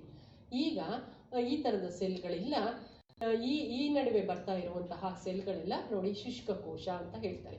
ಈಗ ಬರೋದಿಲ್ಲ ಶುಷ್ಕ ಕೋಶ, ಇದೆ ವೋಲ್ಟಾಯಿಕ್ ಕೋಶ ಅಂತ ಹೇಳ್ತಾರೆ. ಏನೆಲ್ಲ ಪಾರ್ಟ್ಸ್ಗಳನ್ನ ಇದೆ ಅಂತ ನಾವೀಗ ನೋಡೋಣ. ಈ ವೋಲ್ಟಾಯಿಕ್ ಸೆಲ್ನ ಗ್ಯಾಲ್ವನಿಕ್ ಕೋಶ ಅಂತಲೂ ಕೂಡ ಕರೀತಾರೆ. ಈ ಕೋಶದಲ್ಲಿ ಏನೇನಿದೆ ಅಂತ ಹೇಳಿದ್ರೆ 2 ಫಲಕಗಳಿವೆ. ಬೇರೆ ಬೇರೆ ಲೋಹಗಳಿಂದ ಮಾಡಿರ್ತಾರೆ. ಇದು ಬೇರೆ ಬೇರೆ ಲೋಹಗಳಿಂದ ಮಾಡಿರುವ 2 ಫಲಕ ಇಲ್ಲಿ ನೋಡಿರ್ಬೋದು, ರಾಡ್ ತರ ಇದೆ. ಇನ್ನು ಅದ್ರ ಜೊತೆಗೆ ಒಂದು ದ್ರವ ಇರುತ್ತೆ. ಆ ಏನು ಲೋಹ ತಗೊಂಡಿರ್ತೀವಿ ಅದೇ ರೀತಿಯ ಒಂದು ದ್ರವವನ್ನ ತೆಗೆದುಕೊಂಡಿರ್ತಾರೆ. ಸಿಲ್ವರ್ ತಗೊಂಡಿದ್ರೆ ಸಿಲ್ವರ್ ನೈಟ್ರೇಟ್ ಆ ತರ ದ್ರವವನ್ನ ತಗೊಂಡಿರ್ತಾರೆ. ಆ ದ್ರವವನ್ನ ವಿದ್ಯುತ್ ವಿಭಾಜ್ಯ ಅಂತ ಹೇಳ್ತಾರೆ. ಏನಿಲ್ಲಿ 2 ಫಲಕಗಳನ್ನ ತಗೊಂಡಿದ್ರು ಅದನ್ನ ವಿದ್ಯುದಗ್ರ 1 ವಿದ್ಯುದಗ್ರ 2 ಅಂತ ಹೇಳಿ ಅದನ್ನ ವೈರ್ಗಳ ಸಹಾಯದಿಂದ ಒಂದು ವಿದ್ಯುತ್ ದೀಪಕ್ಕೆ ಕನೆಕ್ಟ್ ಮಾಡಿದ್ದಾರೆ, ಒಂದು ಬಲ್ಬ್ಗೆ ಕನೆಕ್ಟ್ ಮಾಡಿದ್ದಾರೆ. ಇಲ್ಲಿ ಗಾಜಿನ ಪಾತ್ರೆ ಆದ್ರೂ ತಗೊಳ್ಬಹುದು, ಪ್ಲಾಸ್ಟಿಕ್ ಪಾತ್ರೆ ಆದ್ರೂ ತಗೊಳ್ಬಹುದು ಅಂತ ಹೇಳಿದ್ದಾರೆ. ಒಳ್ಳೆ ಪ್ಲಾಸ್ಟಿಕ್ ಆಗಿರ್ಬೇಕು. ಇಲ್ಲಿ ಗಾಜಿನ ಪಾತ್ರೆ ತೆಗೆದುಕೊಂಡಿದ್ದಾರೆ. ಈಗ ಇದು ವೋಲ್ಟಾಯಿಕ್ ಕೋಶದ ಸರಳ ಮಾದರಿ ಅಂತ ಹೇಳ್ತಾ ಇದ್ದಾರೆ. ನಾವೀಗ ಈ ಮಂಡಲವನ್ನ ಸಂಪೂರ್ಣ ಮಾಡಿದ ತಕ್ಷಣ ಏನಾಗುತ್ತೆ ಅಂತ ಹೇಳಿದ್ರೆ, ಏನು ವಿದ್ಯುದಗ್ರ 1 ಇದೆ, ಪಾಸಿಟಿವ್ ಟರ್ಮಿನಲ್ ಅಂತ ಹೇಳ್ತೀವಿ, ಆ ಪಾಸಿಟಿವ್ ಇಂದ ಧನಾಗ್ರದಿಂದ ಋಣಾಗ್ರದ ಕಡೆಗೆ ವಿದ್ಯುತ್ತು ಹರಿಯುತ್ತೆ. ಯಾಕೆ ಹರಿಯುತ್ತೆ ಅಂತ ಹೇಳಿದ್ರೆ, ಏನು ವಿದ್ಯುತ್ ವಿಭಾಜ್ಯ ತಗೊಂಡಿದ್ದೀವಿ, ದ್ರವ ತಗೊಂಡಿದ್ದೀವಿ, ಈ ದ್ರವ ಮತ್ತು ಈ ಕೋಶಗಳ ನಡುವೆ ಏನಾಯ್ತು, ರಾಸಾಯನಿಕ ಕ್ರಿಯೆ ಆಗುತ್ತೆ. ಈ ದ್ರವ ಮತ್ತು ಕೋಶಗಳ ನಡುವೆ ರಾಸಾಯನಿಕ ಕ್ರಿಯೆ ನಡೆದು ಅಲ್ಲಿ ವಿದ್ಯುತ್ ಹರಿಯುತ್ತೆ. ಆ ವಿದ್ಯುತ್ತು ಧನಾಗ್ರದಿಂದ ಋಣಾಗ್ರದ ಕಡೆಗೆ ಹರಿಯೋದಕ್ಕೆ ಸಹಾಯ ಮಾಡುತ್ತೆ. ಇಲ್ಲಿ ತೋರಿಸ್ತಾ ಇದ್ದಾರೆ ವಿದ್ಯುತ್ ಹರಿಯುವ ಒಂದು ಇದನ್ನ ತೋರಿಸ್ತಾ ಇದ್ದಾರೆ. ಧನಾಗ್ರದಿಂದ ಋಣಾಗ್ರಕ್ಕೆ ವಿದ್ಯುತ್ ಹರಿತಾ ಇದ್ದು, ಅಂದ್ರೆ ಈ ಕಡೆಯಿಂದ ಈ ಕಡೆಗೆ ವಿದ್ಯುತ್ ಹರಿತಾ ಇದೆ ಅಂತ ತೋರಿಸ್ತಾ ಇದ್ದಾರೆ. ಇದಿಷ್ಟು ವೋಲ್ಟಾಯಿಕ್ ಕೋಶದ ಮಾದರಿ. ಈಗ ರಾಸಾಯನಿಕ ವಸ್ತು ಇದೆಯಲ್ಲ, ಈ ದ್ರವ ಇದೆಯಲ್ಲ, ಆ ದ್ರವ ಎಲ್ಲ ಸಂಪೂರ್ಣವಾಗಿ ಖಾಲಿ ಆದ್ಮೇಲೆ ನಿಷ್ಕ್ರಿಯ ಡೆಡ್ ಆಗುತ್ತೆ ಅಂತ ಹೇಳ್ತೀವಲ್ಲ. ಅಂದ್ರೆ ಈಗ ಬಲ್ಬ್ ಆನ್ ಆಗಿರೋದು ಆಫ್ ಆಗೋದು, ಅಥವಾ ಇನ್ನೊಂದು ಮೋಟ್ರ್ ವರ್ಕ್ ಆಗ್ತಾ ಇದೆ ನಿಂತೋಗಿದೆ ಇದ್ದಕ್ಕಿದ್ದಂತೆ ಅಂದ್ರೆ ಅದು ಸೆಲ್ ಡೆಡ್ ಆಗಿದೆ ಅಂತ ಹೇಳಿ. ಅಂದ್ರೆ ಯಾವಾಗ ಸೆಲ್ ಡೆಡ್ ಆಗುತ್ತೆ ಅಂತ ಹೇಳಿದ್ರೆ, ಈ ದ್ರಾವಣ, ಈ ರಾಸಾಯನಿಕ ವಸ್ತು ಏನಿದೆ ಆ ರಾಸಾಯನಿಕ ವಸ್ತು ಫುಲ್ ಕಂಪ್ಲೀಟ್ ಆಗಿ ಮುಗ್ದೋದ್ರೆ, ರಾಸಾಯನಿಕ ಕ್ರಿಯೆ ನಡೆದು ಮುಗ್ದೋದ್ರೆ ಆಗ ನಾವು ಸೆಲ್ ಡೆಡ್ ಅಂತ ಹೇಳಬಹುದು, ನಿಷ್ಕ್ರಿಯವಾಗಿದೆ ಅಂತ ಹೇಳಬಹುದು. ಈ ಒಂದು ವೋಲ್ಟಾಯಿಕ್ ಕೋಶವನ್ನ ತಯಾರು ಮಾಡಿದವರು ಇಲ್ಲಿ ಹೆಸರುಗಳನ್ನ ಕೊಟ್ಟಿದ್ದಾರೆ. ವೋಲ್ಟಾಯಿಕ್ ಅಥವಾ ಗ್ಯಾಲ್ವನಿಕ್ ಕೋಶಗಳನ್ನು ತಮ್ಮ ಹೆಸರುಗಳನ್ನ 2 ಇಟಾಲಿಯನ್ ವಿಜ್ಞಾನಿ, ಯಾರ್ಯಾರು ಅಂತ ಹೇಳಿದ್ರೆ ವೋಲ್ಟಾ ಅನ್ನೋರು ಒಬ್ರು, ಗಾಲ್ವನಿ ಅನ್ನೋರು ಒಬ್ರು, ಅವರಿಬ್ರು ವಿಜ್ಞಾನಿಗಳ ಸಹಾಯದಿಂದ ಈ ಒಂದು ಸರಳ ಮಾದರಿ ನಮಗೆ ದೊರೆತಿದೆ ಅಂತ ಹೇಳಿದ್ದಾರೆ. ಅವ್ರೇನ್ ಮಾಡಿದ್ರಂತೆ ಅಂದ್ರೆ, ಯಾವ ರೀತಿ ಕಂಡುಹಿಡಿದ್ರು ಅನ್ನೋದನ್ನ ಇಲ್ಲಿ ಕೊಟ್ಟಿದ್ದಾರೆ. ಒಂದು ಕಪ್ಪೆ ತಗೊಂಡ್ರಂತೆ, ಸತ್ತಿರುವಂತಹ ಕಪ್ಪೆ. ಆ ಸತ್ತಿರುವಂತಹ ಕಪ್ಪೆಯ ಕಾಲಿಗೆ ಏನ್ ಮಾಡಿದ್ರಂತೆ ಅಂದ್ರೆ, ಬೇರೆ ಬೇರೆ ಲೋಹಗಳನ್ನ ಇಟ್ರು. ಒಂದು ಕಾಲಿಗೆ ತಾಮ್ರ, ಮತ್ತೊಂದು ಕಾಲಿಗೆ ಕಬ್ಬಿಣವನ್ನ ಇಟ್ಟಿದ್ರಂತೆ. ಇಟ್ಟು ಅದಕ್ಕೆ ಕನೆಕ್ಷನ್ ಮಾಡಿದಾಗ ಏನಾಯ್ತು ಅಂತ ಹೇಳಿದ್ರೆ, ಅದು ಚಲಿಸೋದನ್ನ ಅವರು ನೋಡಿದ್ರಂತೆ. ಅಂದ್ರೆ ಟಚ್ ಮಾಡಿದ ತಕ್ಷಣ ಕಬ್ಬಿಣದಿಂದ ಕಾಲು, ಅಂದ್ರೆ ಸತ್ತಿರೋ ಕಪ್ಪೆಗೆ ಮಾಡಿರೋದು. ಒಂದು ಕಪ್ಪೆಯ ಕಾಲು, ಇದು ಒಂದು ಕಾಲು, ಇದು ಒಂದು ಕಾಲು ಅಂತ ತಿಳ್ಕೊಳ್ಳಿ. ಇಲ್ಲಿ ಇದು ಸತ್ತೋಗಿದೆ ಕಪ್ಪೆ ಅಂತ ಹೇಳಿದ್ರೆ, ಕಪ್ಪೆ ಸತ್ತಿದೆ ಅಂತ ಹೇಳಿದ್ರೆ, ಒಂದಕ್ಕೆ ತಾಮ್ರದಿಂದ ಮಾಡಿರುವ ವಿದ್ಯುದಗ್ರ, ಇನ್ನೊಂದಕ್ಕೆ ಕಬ್ಬಿಣದಿಂದ ಮಾಡಿರುವ ವಿದ್ಯುದಗ್ರವನ್ನ ಇಟ್ಟು ಇಲ್ಲಿ ವಿದ್ಯುತ್ತನ್ನ ಸಂಪರ್ಕವನ್ನ ಅಳವಡಿಸಿದ್ರಂತೆ. ಸಂಪರ್ಕ ಮಾಡಿದ ತಕ್ಷಣ ಏನಾಯ್ತು, ಕಪ್ಪೆ ಜಂಪ್ ಆಯ್ತಂತೆ. ಆಗ ಅವ್ರಿಗೆ ಅನ್ನಿಸ್ತಂತೆ ಆ ವಿದ್ಯುತ್ತು ಕಪ್ಪೆಯ ದೇಹದಿಂದ ಬಂದಿದೆ ಅಂತ ಅನ್ಕೊಂಡ್ರಂತೆ. ಯಾರು? ಗ್ಯಾಲ್ವನಿ ಎನ್ನುವ ವಿಜ್ಞಾನಿ. ಈ ಕಪ್ಪೆ, ಸತ್ತಿರೋ ಕಪ್ಪೆ ಚಲಿಸ್ತಲ್ಲ, ಹಾಗಾದ್ರೆ ಆ ದೇಹದಲ್ಲಿ ಏನೋ ಇದೆ, ವಿದ್ಯುತ್ ಇದೆ, ಆ ವಿದ್ಯುತ್ ದೇಹದಿಂದ ಬಂದಿರೋದು, ಸತ್ತಿರೋ ಕಪ್ಪೆ ದೇಹದಿಂದ ಬಂದಿರೋದು ಅಂತ ಗ್ಯಾಲ್ವನಿ ಹೇಳಿದ್ರಂತೆ. ಆಗ ವೋಲ್ಟಾ ಅನ್ನೋರು ಬೇರೆ ಬೇರೆ ಎಕ್ಸ್ಪೆರಿಮೆಂಟ್ ಅನ್ನ ಮಾಡಿ, ಇಲ್ಲಪ್ಪ ಸತ್ತಿರೋ ದೇಹದಿಂದನೇ ಬಂದಿರೋದಲ್ಲ, ವಿದ್ಯುತ್ ಲೋಹಗಳಿಂದ ಬಂದಿದೆ ಅಂತ ಹೇಳಿದ್ರಂತೆ. ಈ ಲೋಹಗಳು ಇತ್ತಲ್ಲ, ಒಂದು ಐರಂದು ಒಂದು ತಾಮ್ರದ್ದು ಅಂತ ಹೇಳಿದ್ನಲ್ಲ, ಆ ಲೋಹಗಳಿಂದ ಬಂದಿದೆ ಹೊರತು ಕಪ್ಪೆ ಕಾಲಿಂದ ಅಲ್ಲ ಅಂತ ಹೇಳಿ ಅವರು ಉಪ್ಪು ನೀರಿನಲ್ಲಿ ನೆನೆಸಿದಂತಹ ಕಾಗದವನ್ನು ಬಳಸ್ಕೊಂಡು ಬೇರೆ ಎಕ್ಸ್ಪೆರಿಮೆಂಟ್ ಮಾಡಿ ಪ್ರೂವ್ ಮಾಡಿದಾರಂತೆ. ಸೊ ಈ ರೀತಿಯಾಗಿ ಬ್ಯಾಟ್ರಿಯ ಆವಿಷ್ಕಾರಕ್ಕೆ ನಾಂದಿಯಾಯಿತು ಅಂತ ಹೇಳ್ತಾ ಇದ್ದಾರೆ. ನೆಕ್ಸ್ಟ್ ನೋಡೋಣ. ಸುಲಭವಾಗಿ ನಾವು ಮನೆಯಲ್ಲೇ ವೋಲ್ಟಾಯಿಕ್ ಕೋಶವನ್ನು ತಯಾರಿಸಬಹುದಾ ಅಂತ ಹೇಳ್ತಾ ಇದ್ದಾರೆ. ಹೌದು, ಸುಲಭವಾಗಿ ನಾವು ವೋಲ್ಟಾಯಿಕ್ ಕೋಶವನ್ನು ಮನೆಯಲ್ಲೇ ತಯಾರಿಸಬಹುದು. ಈ ತಯಾರು ಮಾಡೋದಕ್ಕೆ ಏನು ಬೇಕು ಅಂತ ಹೇಳಿದ್ರೆ ರಸಭರಿತವಾದ ನಿಂಬೆಹಣ್ಣುಗಳು ಬೇಕಾಗಿರುತ್ತೆ. ನೆಕ್ಸ್ಟು 5-6 ರಸಭರಿತ ನಿಂಬೆಹಣ್ಣನ್ನು ತಗೊಳ್ಳಿ. ತಾಮ್ರದ ತಂತಿಗಳನ್ನು, ಅಂದರೆ ದಪ್ಪ ಪಟ್ಟಿ ಇರುವಂಥದ್ದು, ಈ ರೀತಿ ತಾಮ್ರದ ತಂತಿ ದಪ್ಪ ಅಗಲವಾದ ಪಟ್ಟಿ ಇರುವಂಥದ್ದು. ನೆಕ್ಸ್ಟು ಕಬ್ಬಿಣದ ಮೊಳೆಯನ್ನು ಕೂಡ ತೆಗೆದುಕೊಳ್ಬೇಕು. LED ಬಲ್ಬ್ ಕೂಡ ತಗೊಂಡು ತಂತಿಗಳನ್ನು ತಗೊಳ್ಬೇಕು.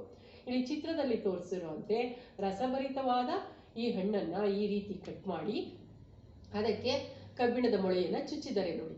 ಕಬ್ಬಿಣದ ಮೊಳೆಯನ್ನು ಚುಚ್ಚಿ ನಂತರ ಈ ತಾಮ್ರದ ಒಂದು ದಪ್ಪವಾದ ವೈರನ್ನು ಕನೆಕ್ಟ್ ಮಾಡಿ ಅದಕ್ಕೆ ಬಲ್ಬನ್ನು ಅಳವಡಿಸಿದ್ದಾರೆ. ಇಲ್ಲಿ ಏನು ಹೇಳ್ತಾ ಇದ್ದೀವಿ, ಇದು ತಾಮ್ರದ ತಂತಿ ಮತ್ತು ಈ ಕಬ್ಬಿಣ ಎರಡು ವಿದ್ಯುತ್ ಅಗ್ರವಾಗಿ ಕೆಲಸ ಮಾಡಿದೆ. ಈ ನಿಂಬೆಹಣ್ಣಿನ ರಸ ಇಲ್ಲಿ ರಾಸಾಯನಿಕ ವಸ್ತು ತಗೊಂಡಿದ್ರಲ್ಲ, ಏನು ವಿದ್ಯುತ್ ವಿಭಾಜ್ಯ ಅಂದ್ಬಿಟ್ಟು ರಾಸಾಯನಿಕ ವಸ್ತು, ಆ ರೀತಿಯಾಗಿ ಕೆಲಸ ಮಾಡ್ತಾ ಇದೆ. ಎಲ್ಲವನ್ನು ಕನೆಕ್ಟ್ ಮಾಡಿದಾಗ ಈ ಬಲ್ಬು ಗ್ಲೋ ಆಗೋದನ್ನ ನಾವು ಇಲ್ಲಿ ನೋಡಬಹುದು ಅಂತ ಹೇಳ್ತಾ ಇದ್ದಾರೆ. ಇಲ್ಲಿ ನೋಡಿ, ಒಂದು ತಾಮ್ರದ ಪಟ್ಟಿಯನ್ನು ತಗೊಂಡಿದ್ದಾರೆ, ಮತ್ತೊಂದು ನಿಂಬೆಹಣ್ಣು ಮತ್ತೆ ಕಬ್ಬಿಣದ ಮೊಳೆ. ಈ ರೀತಿಯಾಗಿ ನೀವು ಕನೆಕ್ಷನ್ನ ಮಾಡಿದ್ರೆ LED ಬಲ್ಬು ಹತ್ತುತ್ತಾ ಇಲ್ವಾ ಅಂತ ನೀವು ಗಮನಿಸಬಹುದು. ಈ ರೀತಿಯಾಗಿ ನಿಂಬೆಹಣ್ಣಿನಿಂದ ವಿದ್ಯುತ್ ಕೋಶದಲ್ಲಿ ಸಂಪರ್ಕಗಳು ಹೇಗೆ ಮಾಡಬಹುದು ಮತ್ತೆ ಅದರಲ್ಲಿ ಹೇಗೆ ವಿದ್ಯುತ್ ಹರಿಯೋದನ್ನ ನೋಡಬಹುದು ಅಂತ ಕೊಟ್ಟಿದ್ದಾರೆ. ಈ ನಿಂಬೆಹಣ್ಣಿನ ರಸದ ಬದಲು ನಾವು ಉಪ್ಪಿನ ದ್ರಾವಣನು ಕೂಡ ಬಳಸಬಹುದು ಅಂತ ಹೇಳ್ತಾ ಇದ್ದಾರೆ. ನೆಕ್ಸ್ಟ್ ಬಂದರೆ ಒಂದು ಹೆಜ್ಜೆ ಮುಂದಕ್ಕೆ ಅಂತ ಹೇಳಿ ನಾವು ಈಗಾಗಲೇ ಹೇಳಿದ್ದೀವಿ. ಇಲ್ಲಿ ತಾಮ್ರ ಕಬ್ಬಿಣ ಅಷ್ಟೇ ಹೇಳ್ತಾ ಇದ್ದಾರೆ, ಆದರೆ ಇಲ್ಲಿ ಬೇರೆ ಬೇರೆ ಜೋಡಿಯ ಲೋಹಗಳನ್ನು ತೆಗೆದುಕೊಳ್ಬಹುದು. ಯಾವ್ಯಾವ ಲೋಹಗಳನ್ನು ತಗೊಳ್ಬಹುದು ಅಂದರೆ ಸತು ಮತ್ತು ತಾಮ್ರ. ಒಂದು ವಿದ್ಯುದಗ್ರ ಸತು, ಇನ್ನೊಂದು ತಾಮ್ರವನ್ನು ತೆಗೆದುಕೊಳ್ಬಹುದು. ಅಥವಾ ಸತುವಿನ ಜೊತೆ ಬೆಳ್ಳಿಯನ್ನು ಕೂಡ ತಗೊಳ್ಬಹುದು. ಅಲ್ಯೂಮಿನಿಯಂ ಜೊತೆ ತಾಮ್ರ ತಗೊಳ್ಬಹುದು, ಕಬ್ಬಿಣದ ಜೊತೆ ತಾಮ್ರ ತಗೊಳ್ಬಹುದು, ಮೆಗ್ನೀಷಿಯಂ ಜೊತೆ ತಾಮ್ರ, ಸೀಸದ ಜೊತೆ ತಾಮ್ರ. ನೋಡಿ, ಎಲ್ಲದರಲ್ಲೂ ತಾಮ್ರ ಇಟ್ಟಿದ್ದಾರೆ. ನೋಡಿ, ಇಲ್ಲಿ ಹೇಳ್ತಾ ಇರೋದು ನಾನು ಒಂದು ತಾಮ್ರ ಆಗಿರುತ್ತೆ ಅಂತ ಹೇಳ್ತಾ ಇದ್ದಾರೆ. ಈ ಎರಡೂ ವಿದ್ಯುತ್ ಅಗ್ರದಲ್ಲಿ ಒಂದು ತಾಮ್ರ ಆಗಿರುತ್ತೆ, ಇನ್ನೊಂದು ಈ ರೀತಿಯಾಗಿ ಬೇರೆ ಯಾವ್ಯಾವುದು ಹೇಳಿದ್ದಾರೆ ಅವರು, ಸತು ಹೇಳಿದ್ದಾರೆ, ಸೀಸ ಹೇಳಿದ್ದಾರೆ, ಕಬ್ಬಿಣ ಹೇಳಿದ್ದಾರೆ. ಆ ರೀತಿ ಯಾವುದಾದ್ರೂ ಇನ್ನೊಂದು ಜೋಡಿಯನ್ನು ನಾವು ಉಪಯೋಗಿಸ್ಕೊಂಡು ಲೋಹದ ಒಂದು ಧನಾಗ್ರ ಒಂದು ಋಣಾಗ್ರ ಮಾಡಿಕೊಂಡು ರಾಸಾಯನಿಕ ವಸ್ತುಗಳನ್ನು ಬಳಸ್ಕೊಂಡು ನಾವು ಈ ರೀತಿಯ ವೋಲ್ಟಾಯಿಕ್ ಸೆಲ್ನ ತಯಾರಿಸಬಹುದು ಅಂತ ಹೇಳ್ತಾ ಇದ್ದಾರೆ. ನೆಕ್ಸ್ಟ್ ನೋಡೋಣ. ಈ ವೋಲ್ಟಾಯಿಕ್ ಸೆಲ್ನ ತುಂಬ ದಿನ ಬಳಸ್ತಾ ಇದ್ರು. ನಂತರ ವೋಲ್ಟಾಯಿಕ್ ಸೆಲ್ಲು ಅಲ್ಲಿ ದ್ರವ ರೂಪದಲ್ಲಿತ್ತಲ್ವಾ, ಒಳಗಡೆ ತುಂಬ ದ್ರವ ರೂಪದಲ್ಲಿತ್ತು. ಆ ದ್ರವ ರೂಪದಲ್ಲಿರೋದು ಒಂದು ಅನುಕೂಲ ಆಗಿರಲಿಲ್ಲ, ದೈನಂದಿನ ಬಳಕೆಗೆ ಅಷ್ಟೊಂದು ಅನುಕೂಲ ಆಗಿರ್ಲಿಲ್ವಂತೆ. ಅದರ ಬದಲಿಗೆ ಈ ಶುಷ್ಕ ಕೋಶವನ್ನು ತಯಾರಿಸೋದಕ್ಕೆ ಪ್ರಾರಂಭ ಮಾಡಿದ್ರು. ನಾವು ಈಗ ಬಳಸ್ತಾ ಇರೋದೆಲ್ಲ ಶುಷ್ಕ ಕೋಶಗಳೇ, ಡ್ರೈ ಸೆಲ್ಸ್ಗಳೇ ನಾವು ಈಗ ಯೂಸ್ ಮಾಡಿರೋದು. ಅಲ್ಲಿ ಲಿಕ್ವಿಡ್ ರೂಪದಲ್ಲಿತ್ತು ನೋಡಿ ದ್ರವ, ಇಲ್ಲಿ ಲಿಕ್ವಿಡ್ ರೂಪದಲ್ಲಿ ಇಲ್ಲ, ಸಾಲಿಡ್ ರೂಪದಲ್ಲಿದೆ. ಒಂಥರ ಪೇಸ್ಟ್ ಥರ ಮಾಡಿರ್ತಾರೆ ಅಷ್ಟೇ. ನೋಡಿ, ಕಾರ್ಬನ್ ಕಡ್ಡಿಯನ್ನು ಉಪಯೋಗಿಸಿದರೆ, ಇಲ್ಲಿ ಲೋಹದ ಟೋಪಿ ಅಂತ ಹೇಳ್ತೀವಲ್ಲ, ಇಲ್ಲೊಂದು ಲೋಹವನ್ನು ಉಪಯೋಗಿಸಿದರೆ, ಇಲ್ಲಿ ಕಾರ್ಬನ್ ಕಡ್ಡಿಯನ್ನು ಉಪಯೋಗಿಸಿದರೆ ವಿದ್ಯುತ್ ವಿಭಾಜ್ಯವಾಗಿ ಪೇಸ್ಟನ್ನು ಮಾಡಿದ್ದಾರೆ. ಅಲ್ಲಿ ದ್ರವ ರೂಪದಲ್ಲಿತ್ತು, ಇಲ್ಲಿ ಪೇಸ್ಟನ್ನು ಈ ಕಾರ್ಬನ್ ಕಡ್ಡಿಯ ಸುತ್ತಲೂ ಅಂಟಿಸಿದ್ದಾರೆ. ಯಾವಾಗ ಈ ಪೇಸ್ಟ್ ಖಾಲಿ ಆಗುತ್ತೆ, ಇಲ್ಲಿ ಅಂದರೆ ಸೆಲ್ಲನ್ನು ಯೂಸ್ ಮಾಡ್ತಾ ಮಾಡ್ತಾ ಖಾಲಿ ಆಗೋಯ್ತು, ಸೆಲ್ ವರ್ಕ್ ಆಗ್ತಿಲ್ಲ, ಖಾಲಿ ಆಗಿದೆ ಅಂತ ಹೇಳ್ತಾರಲ್ಲ, ಈ ಪೇಸ್ಟು ಅಂದರೆ ಇದೇ ವಿದ್ಯುತ್ ವಿಭಾಜ್ಯ. ಇದು ಖಾಲಿ ಆದ ನಂತರ ಅದನ್ನು ಬಿಸಾಕ್ತಾರೆ, ಸೆಲ್ನ ಬಿಸಾಕ್ತಾರೆ. ಅಂದರೆ ಕೆಲವೊಂದು ಬ್ಯಾಟ್ರಿಗಳಲ್ಲಿ ನಾವು ರೀಚಾರ್ಜ್ ಮಾಡ್ಬೋದು, ಪುನಶ್ಚೇತನಗೊಳಿಸಬಹುದು. ಆದರೆ ನಾವು ದಿನನಿತ್ಯ ಬಳಸುವ ಸೆಲ್ಗಳಲ್ಲಿ ಪುನಶ್ಚೇತನ ಮಾಡೋಕ್ಕಾಗಲ್ಲ. ಯಾಕೆಂದರೆ ಇಲ್ಲಿ ಒಳಗಡೆ ಇರುವಂತಹ ವಿದ್ಯುತ್ ವಿಭಾಜ್ಯ ಏನಾಗಿರುತ್ತೆ, ಖಾಲಿಯಾಗಿರುತ್ತೆ ಅಂತ ಹೇಳ್ತಾರೆ. ಇಲ್ಲಿ ಪೇಸ್ಟಿಂದ ಮಾಡಿರುವಂಥದ್ದನ್ನು ಶುಷ್ಕಕೋಶ ಅಂತಾರೆ. ದ್ರಾವಣದ ರೂಪದಲ್ಲಿ ಇರೋದನ್ನ ವೋಲ್ಟಾಯಿಕ್ ಸೆಲ್ ಅಂತ ಹೇಳ್ತಾರೆ. ಇದು ಹಳೆ ಕಾಲದಲ್ಲಿತ್ತು, ಈಗ ನಾವೆಲ್ಲ ಈ ಡ್ರೈ ಸೆಲ್ನೇ ಶುಷ್ಕಕೋಶವನ್ನೇ ಯೂಸ್ ಮಾಡ್ತಾ ಇರೋದು. ನೆಕ್ಸ್ಟ್ ನೋಡೋಣ, ಪುನಶ್ಚೇತನಗೊಳಿಸೋದು ಅಂದರೆ ರೀಚಾರ್ಜ್ ಮಾಡಬಹುದು ಅಂತ. ಹಾಗಾದರೆ ಯಾವ್ಯಾವುದನ್ನು ನಾವು ರೀಚಾರ್ಜ್ ಮಾಡಬಹುದು ಅಂತ ಇಲ್ಲಿ ಕೊಟ್ಟಿದ್ದಾರೆ. ರೀಚಾರ್ಜ್ ಮಾಡುವಂಥದ್ದು ನೋಡಿ, ಈ ಥರದ ಸೆಲ್ ಬರುತ್ತಲ್ಲ, ರೀಚಾರ್ಜ್ ಮಾಡಬಹುದು. ಬ್ಯಾಟ್ರಿಗಳನ್ನು ರೀಚಾರ್ಜ್ ಮಾಡಬಹುದು. ಬೇರೆ ಬೇರೆ ರೀತಿಯ ಆಕರ್ಷಕ ಬ್ಯಾಟ್ರಿಗಳು ನಮಗೆ ಬರುತ್ತೆ. ಇಲ್ಲಿ ಇದು USB ಕೂಡ ಚಾರ್ಜ್ ಮಾಡಬಹುದು. ಸಾರಿ, USB ಅಲ್ಲ, ಪವರ್ ಬ್ಯಾಂಕ್ ಅಂತ ಹೇಳ್ತಾರಲ್ಲ, ಆ ಪವರ್ ಬ್ಯಾಂಕ್ನು ಕೂಡ ನಾವು ರೀಚಾರ್ಜ್ ಮಾಡಬಹುದು, ಫೋನನ್ನು ರೀಚಾರ್ಜ್ ಮಾಡಬಹುದು. ಈ ರೀತಿಯಾಗಿ ಅನೇಕ mobile phone, camera, internet, inverter, ಈ ರೀತಿಯಾಗಿ ಎಲ್ಲವನ್ನು ನಾವು ಈ ಥರದ ಬ್ಯಾಟ್ರಿಗಳನ್ನು ರೀಚಾರ್ಜ್ ಮಾಡಬಹುದು ಅಂತ ಹೇಳಿದ್ದಾರೆ. ಪುನಶ್ಚೇತನಗೊಳಿಸೋದು ಅಂದರೆ ರೀಚಾರ್ಜ್ ಮಾಡೋದು ಅಂತ ಹೇಳಿ. ನೆಕ್ಸ್ಟ್ ಬಂದರೆ ನಿಮಗೆ ಈ ರೀಚಾರ್ಜ್ ಮಾಡ್ತೀವಲ್ಲ, ಈ ರೀಚಾರ್ಜ್ ಮಾಡೋದು ಅಷ್ಟೇ ತುಂಬ ಬಾಳಿಕೆ ಏನು ಬರೋದಿಲ್ಲ. 2 ವರ್ಷ 3 ವರ್ಷ ಬಳಸಿದ ನಂತರ ಅದು ಕೂಡ ಸೌದು ಹೋಗುತ್ತೆ. ಪದೇ ಪದೇ ರೀಚಾರ್ಜ್ ಮಾಡಿ ಅವು ಕೂಡ ಹೆಚ್ಚು ಬಾಳಿಕೆ ಬರೋದಿಲ್ಲ. ಬ್ಯಾಟ್ರಿಯನ್ನು ಚೇಂಜ್ ಮಾಡಬೇಕಾಗುತ್ತೆ. ರೀಚಾರ್ಜ್ ಮಾಡಿ ಸೌದೋಗಿರುತ್ತಲ್ಲ, ಅದನ್ನು ಕೂಡ ಬೇರೆ ಬ್ಯಾಟ್ರಿ ಬದಲಾಯಿಸಬೇಕಾಗುತ್ತೆ. ಈಗ ನಮಗೆ ಗೊತ್ತಿದೆ, ಫೋನಲ್ಲಿ ಬ್ಯಾಟ್ರಿ ಹೋಗಿದೆ, ಯಾಕೆಂದರೆ ಬ್ಯಾಟ್ರಿನೇ ತುಂಬ ಕಾಸ್ಟ್ಲಿ ಇರುತ್ತೆ, ಬ್ಯಾಟ್ರಿ ಹೋಗಿದೆ ಅಂತ ಹೇಳ್ತೀವಲ್ಲ, ಆ ರೀತಿಯಾಗಿ ಇದು ಕೂಡ ಒಂದು 2-3 ವರ್ಷ ಅಂದರೆ ಸಾಧನಕ್ಕೆ ತಕ್ಕ ಹಾಗೆ ಇರುತ್ತೆ. ಈಗ ನಾವು ನೋಡಬಹುದು, ಬೇರೆ ಬೇರೆ ದೇಶಗಳಲ್ಲಿ ದೊಡ್ಡ ದೊಡ್ಡ ಕಾಂಪಿಟೇಷನ್ ಇದೆಯಂತೆ ಈ ರೀಚಾರ್ಜಬಲ್ ಬ್ಯಾಟ್ರಿಗಳನ್ನು ಕಂಡುಹಿಡಿಯೋದು. ಅಂದರೆ ಸ್ಟಾರ್ಟಿಂಗು ಗೊತ್ತಿದೆ ನಿಮಗೆ, ಸ್ಲೋ ಆಗಿ ಮೊಬೈಲ್ ಎಲ್ಲ ಚಾರ್ಜ್ ಆಗ್ತಾ ಇತ್ತು, ಈ ಗಾಡಿಗಳೆಲ್ಲ ಸ್ಲೋ ಆಗಿ ಚಾರ್ಜ್ ಆಗ್ತಾ ಇತ್ತು, ತುಂಬ ಟೈಮ್ ತಗೊಳ್ತಾ ಇತ್ತು. ಈಗ ಬರುವಂತಹ ಬ್ಯಾಟ್ರಿಗಳೆಲ್ಲ ಲಿಥಿಯಂ ಬ್ಯಾಟ್ರಿ ಅಂತ ಹೇಳ್ತಾ ಇದ್ದಾರೆ. ಲಿಥಿಯಂ, ಕೋಬಾಲ್ಟ್ ಅಂತಹ ವಿಶೇಷ ಲೋಹಗಳು ಅದರಲ್ಲಿ ಇರುತ್ತೆ, ಅದನ್ನು ಅವಲಂಬಿಸಿದೆ ಆ ಬ್ಯಾಟ್ರಿ ಅಂತ ಹೇಳ್ತಾ ಇದ್ದಾರೆ. ಬೇರೆ ಬೇರೆ ದೇಶಗಳೆಲ್ಲ ಇದನ್ನು ಅಭಿವೃದ್ಧಿಪಡಿಸೋದಕ್ಕೆ ಪೈಪೋಟಿಯನ್ನು ನಡೆಸ್ತಾ ಇದೆ.